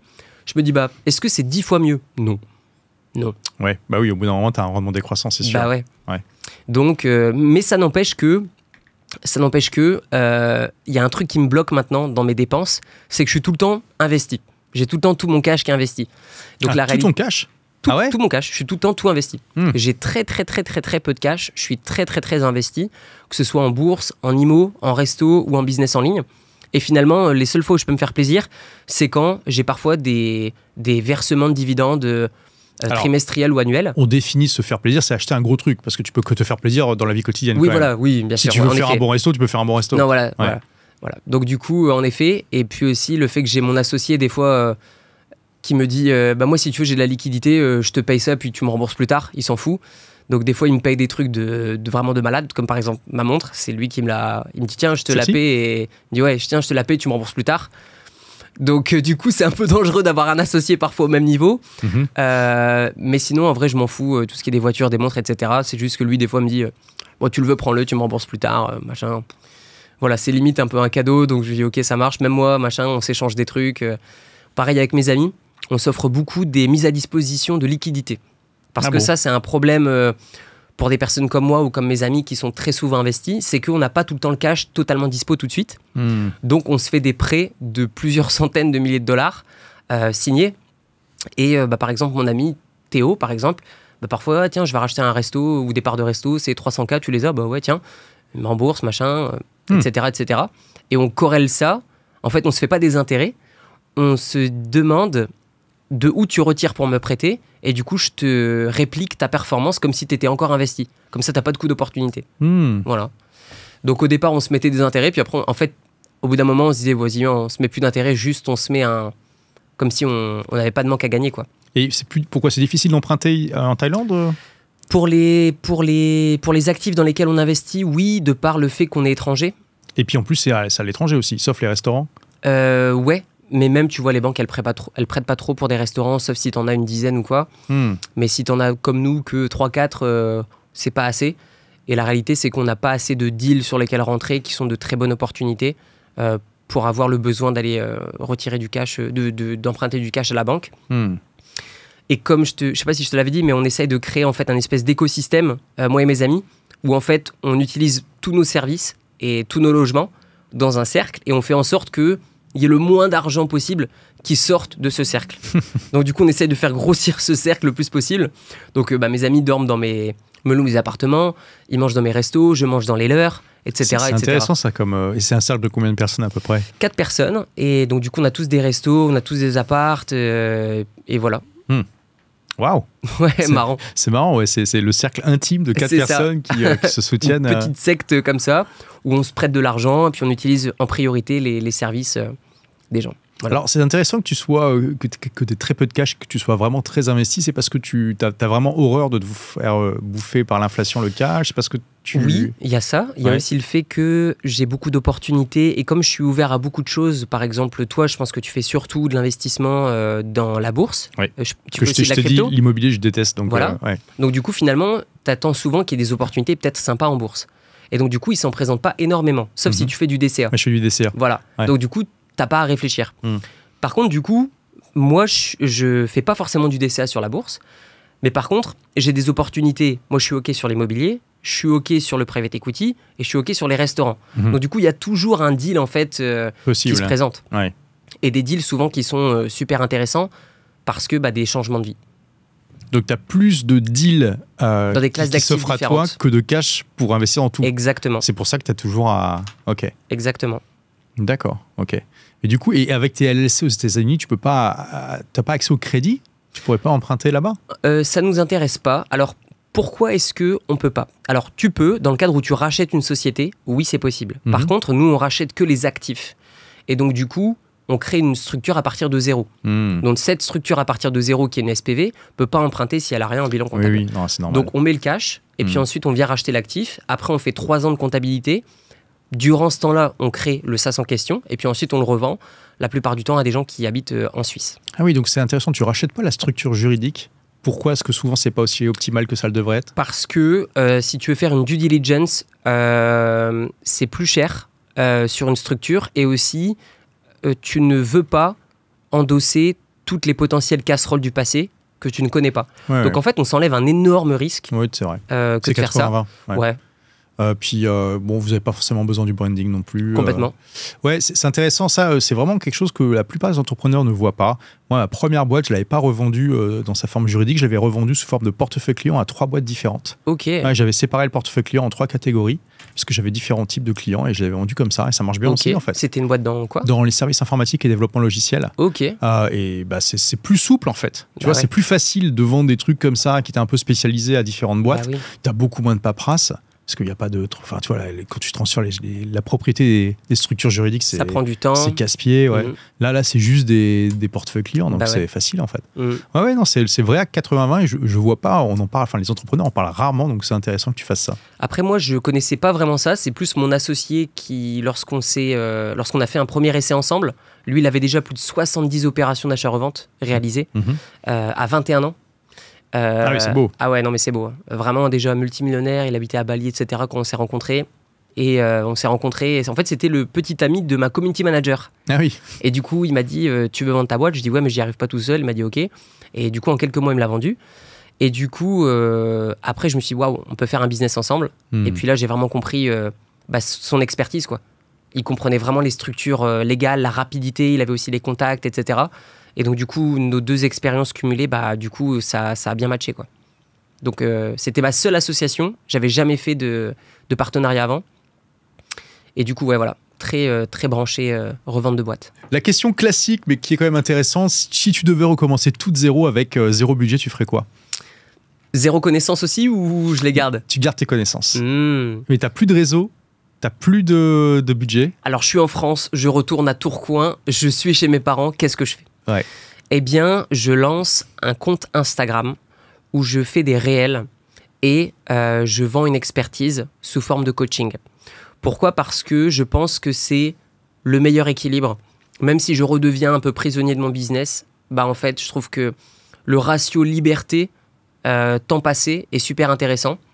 Donc concrètement, étape numéro 1, je réfléchis à dans quelle niche je peux me lancer. D'expérience, il n'y a que quelques niches qui rapportent énormément d'argent. Il y a plein de niches sur Internet, mais celle qui rapporte le plus globalement, c'est ce qui est lié au changement de vie. Donc vous avez aussi les loisirs, mais en effet, changement de vie, vous allez pouvoir facturer plus cher. Donc j'essaierai d'apporter un changement de vie. Je ferai des vidéos qui expliquent aux gens comment est-ce qu'ils peuvent changer de vie. Donc je ferai des vidéos associées à la prise de conscience. Je ferai des vidéos associées à pourquoi est-ce que moi je suis éligible à l'idée de les aider. Et puis ensuite, je ferai des vidéos sur comment je peux les aider. Et donc, ensuite, je redirigerai vers ma page Instagram où j'aurai un lien qui serait simplement un lien pour booker un appel sur Calendly. Et du coup, je les aurai en appel et puis je découvrirai leur profil. Et puis, j'essaierai de voir s'ils sont à même de changer et comment est-ce que je peux les aider. Et donc, du coup, une fois que je les ai en communication, eh bien, je leur ferai une offre qui est un accompagnement. Je ne ferai pas des coachings one-shot, je ferai des accompagnements. Parce qu'un changement de vie, je pense que ça se fait sur plus qu'une session d'1 heure. Et donc, je proposerais par exemple un accompagnement de 1 mois, du coup facturé plus cher, avec un appel par semaine. Et du coup, d'aider les gens, de leur faire un plan d'action, de regarder ce qu'ils ont fait, et de les aider à passer à l'étape suivante en fonction de où est-ce qu'ils en sont. Dans plusieurs domaines, ça peut être soit les relations amoureuses. Bon, moi, je ne suis pas le plus éligible là-dessus, mais ça peut être par exemple le business, ça peut être le sport. Ça peut être le fait de parler de nouvelles langues, etc., etc. Donc moi, j'irai plutôt dans cette, je ne vais pas dire dans cette niche, mais de cette manière, j'essaierai d'exploiter une niche dans laquelle je me sens éligible. Et donc, une fois que j'aurai ça, à la suite, je pense que soit je créerai une formation, ou soit je déléguerai les coachings, mais je pense que j'essaierai de me retirer pour profiter de la vie davantage. Mais au début, je pense qu'on a besoin de... Tu penses que tu pourrais amener un business comme ça à combien par an? Tranquillement Entre 500 et 700 000 euros de profit la première année, je pense. Ok. Entre 5 et 700 000 ouais. La première année. Entre 500 000 et 700 000 euros de profit la première année. D'accord. Donc très vite, tu te barres de la France, du coup. Ah oui, complètement. Ouais, complètement. De toute façon, il n'y a pas beaucoup d'infopreneurs qui font plus de 500 000 et qui restent en France. Hein. Oui. C'est sûr que c'est compliqué de rester, mais on salue tous ceux qui le font. Hein, bravo. Bon courage. Ne changez pas. Voilà. On a besoin de gens comme vous. Ah oui, il y a aussi quelque chose que j'ai oublié de te demander. Est-ce que tu regardes le diplôme des gens que tu recrutes ? Ou c'est vraiment pas un paramètre pour toi ? Pas du tout. Alors, ça arrive qu'on me l'envoie, mais je ne le demande pas. Et quand on me l'envoie, je regarde pas, pour être honnête. Moi, en fait, nous, quand on recrute des gens, on veut leur changer de vie. Pourquoi ? Parce qu'on estime que quelqu'un sera beaucoup plus loyal à notre société lorsqu'on lui changera la vie, plutôt que quelqu'un qui va juste être stimulé par le salaire et qui est juste compétent. Je pense qu'aujourd'hui, nous, en fait, on recherche tellement des profils tellement nichés, des choses tellement précises que quelqu'un qui a un diplôme, bon, c'est bien, ça montre que vous êtes loyal et que vous arrivez à retenir des choses, mais en soi, c'est pas ce qu'on vous demande. Nous, ce qu'on vous demande, c'est plutôt de vous développer sur le plan business avec nous. C'est pas de savoir si vous arrivez à retenir l'histoire de tel truc ou des formules mathématiques. Aujourd'hui, l'IA est tellement puissant que les diplômes, malheureusement, perdent beaucoup de leur valeur. Il y a beaucoup moins besoin de retenir des choses. Donc, voilà, demain, quelqu'un qui me sort un diplôme de je sais pas, il fait une fac de lettres, il veut écrire des articles pour nous. Bon, bah, juste si tu sais prompter avec l'IA, c'est du copier-coller, optimisation du SEO. Ton diplôme de lettres, ça peut être bien si tu écris un bouquin, mais et encore. Donc, puis même, tu vas plutôt regarder la qualité de ses articles complètement. Que son diplôme. Donc nous, on ne regarde pas ça. Par contre, ce qu'on regarde beaucoup, ce qu'on demande en entretien, c'est quel est votre objectif de vie. Et si la personne nous dit, bah, moi j'ai envie de m'expatrier, moi j'ai envie de vivre dans un endroit qui est comme ci ou comme ça. Et du coup, en fait, on les aide à se réaliser à travers ça. Je te donne l'exemple de quelqu'un qui nous a rejoint, qui s'appelle Maxime, qui habitait en France et qui venait de terminer une école prestigieuse en France. Et il avait une spécialité dans le private equity. Donc, en effet, son background fait qu'il est ultra éligible. Par contre, on en avait d'autres comme ça aussi. Et pourquoi est-ce qu'on l'a choisi lui ? Bah déjà, durant l'appel, il arrive, il est en chemise. Bah ouais. Et tous les autres étaient en t-shirt, machin, donc déjà pas le même niveau d'implication. Et la personne nous a dit, moi mon rêve, c'est de m'expatrier en Asie, et plus précisément à Bali, ou à Bangkok, ou à Singapour. Et on lui a dit, ok, ça marche. Et donc du coup, on lui a expliqué les missions, et puis on l'a beaucoup formé. Nous, on prend beaucoup de temps pour former les gens, parce qu'on a vraiment une vision très très long terme. Et là, on est à Dubaï, on a pris cette personne avec nous à Dubaï, on lui a montré qui sont nos clients, on l'a emmené dans une conférence, etc.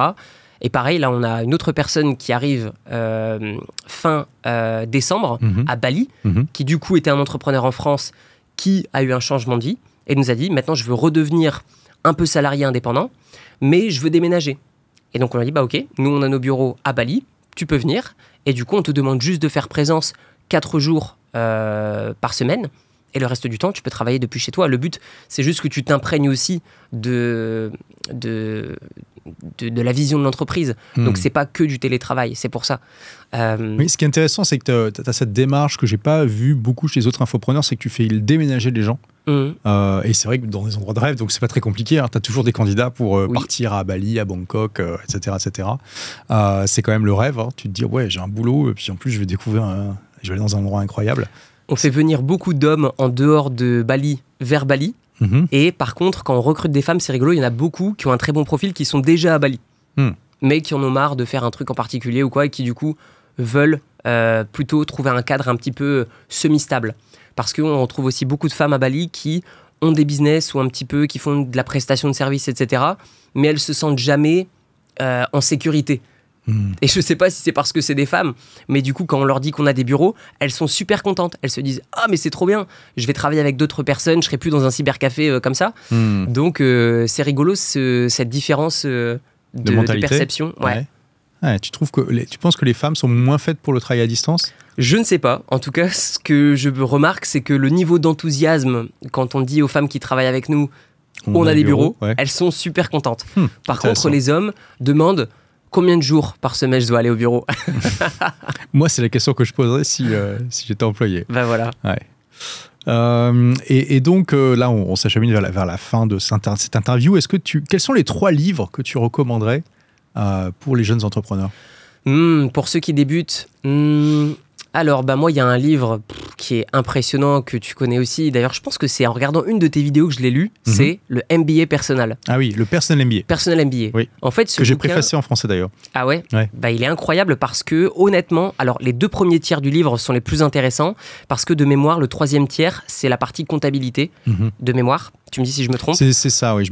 Ça fait longtemps que je l'ai lu. Et donc, du coup, les 2 premiers tiers, honnêtement, c'est waouh, la montagne d'informations pour le prix du livre. Ouais, Josh Kaufman, il a vraiment fait une synthèse de tous les concepts qu'on doit savoir en tant qu'entrepreneur et dirigeant d'entreprise. C'est impressionnant, c'est une sorte d'encyclopédie, mais vraiment écrite de manière concise et percutante. Ouais. Donc tu mets ça en premier, c'est intéressant. Ouais. Honnêtement, je mets ça en premier parce que, alors moi dans mon esprit, je suis plus en mode entreprise, business, entre guillemets gros, mais si vous voulez faire un business plutôt indépendant, etc., je pense qu'il y a d'autres livres qui se prêtent plus, mais je ne vais pas forcément les recommander, vous les connaissez, c'est La semaine de 4 heures, etc., qui sont des livres aussi très bien. Mais moi, dans mon état d'esprit, c'est plus, si vous voulez créer un gros business, quoi qu'il arrive, je pense que Personal MBA, vous ne pouvez pas vous tromper. 2e livre, honnêtement, alors il est en anglais, mais il est très très bien, c'est pour ceux qui veulent faire de la création de contenu, c'est Hooked. De Gary. Oui, ouais, il est terrible. Il est terrible parce qu'il vous apprend comment rendre accro les gens à votre contenu, créer vraiment des communautés. Donc je pense que ça c'est important parce qu'aujourd'hui, que vous le vouliez ou non, les gens achètent aussi parce qu'ils s'identifient et qui accrochent avec votre message. Donc que vous ayez une grosse entreprise ou que vous fassiez de la création de contenu, je pense que c'est important de lire ce livre parce que ça va vous permettre de comprendre ce qu'attendent les gens en termes de ce que vous dites, ce que vous faites. Donc je pense que ça c'est important. Et un 3e livre qui cette fois-ci est plus sur la partie investissement. Alors le livre que tout le monde connaît, Père riche, Père pauvre, oui c'est bien, mais il y a beaucoup de choses avec lesquelles c'est bien, mais en fait je trouve c'est très incomplet en fait comme livre. C'est plus un livre d'initiation qu'autre chose. Voilà, ouais. Je trouve que c'est très incomplet. Il y a un livre que j'aime beaucoup qui je pense va vous apporter beaucoup de choses sur le plan investissement. C'est j'ai un doute, c'est le petit livre de l'investissement en bourse. C'est un bouquin qui a été écrit par Bogle, celui qui a créé les ETF. D'accord. Et du coup, c'est un livre qui explique la simplicité de l'investissement en bourse. Et en fait, vous n'avez pas à vous focaliser sur la partie investissement, mais vraiment rester concentré sur la partie business et investissez de manière passive comme Olivier sur du DCA, sur un ETF avec des frais qui sont faibles. Et honnêtement, c'est 90% du job qui est fait 99. De cette manière. Bah ouais. Donc... je pense les gens se font une montagne d'investir en bourse, mais ils ne connaissent pas les ETF. Bah ouais. Donc je pense que c'est important de lire ce bouquin. Après, il y a plein d'autres livres que j'aime. Des livres un peu plus poussés, comme par exemple The Intelligent Asset Allocator. C'est un livre qui vous explique que le plus important, c'est pas de savoir sur quel véhicule d'investissement vous investissez, mais c'est lesquels utiliser en fonction de votre situation. C'est un petit peu le même genre de livre que The Intelligent Investor de Warren Buffett. De Benjamin Graham, qui était le mentor de Buffett. Ouais. Qui du coup explique surtout comment trouver des actions. Et moi je trouve que ça, c'est pas intéressant pour des entrepreneurs. Je pense que pour les entrepreneurs ont besoin de savoir comment allouer leur patrimoine en fonction de ce qu'ils acceptent, ce qu'ils n'acceptent pas. Je pense que c'est plus important que de savoir sur quelle action investir. Donc ce livre-là aussi très très important pour moi. Excellent, merci Théo d'avoir partagé tout ça. Merci de m'avoir invité Olivier. On a eu un super aperçu de ton parcours et de ta philosophie de vie et entrepreneuriale. Donc du coup, pour te retrouver, c'est ta chaîne YouTube. Oui. Voilà, Théophile Hélier.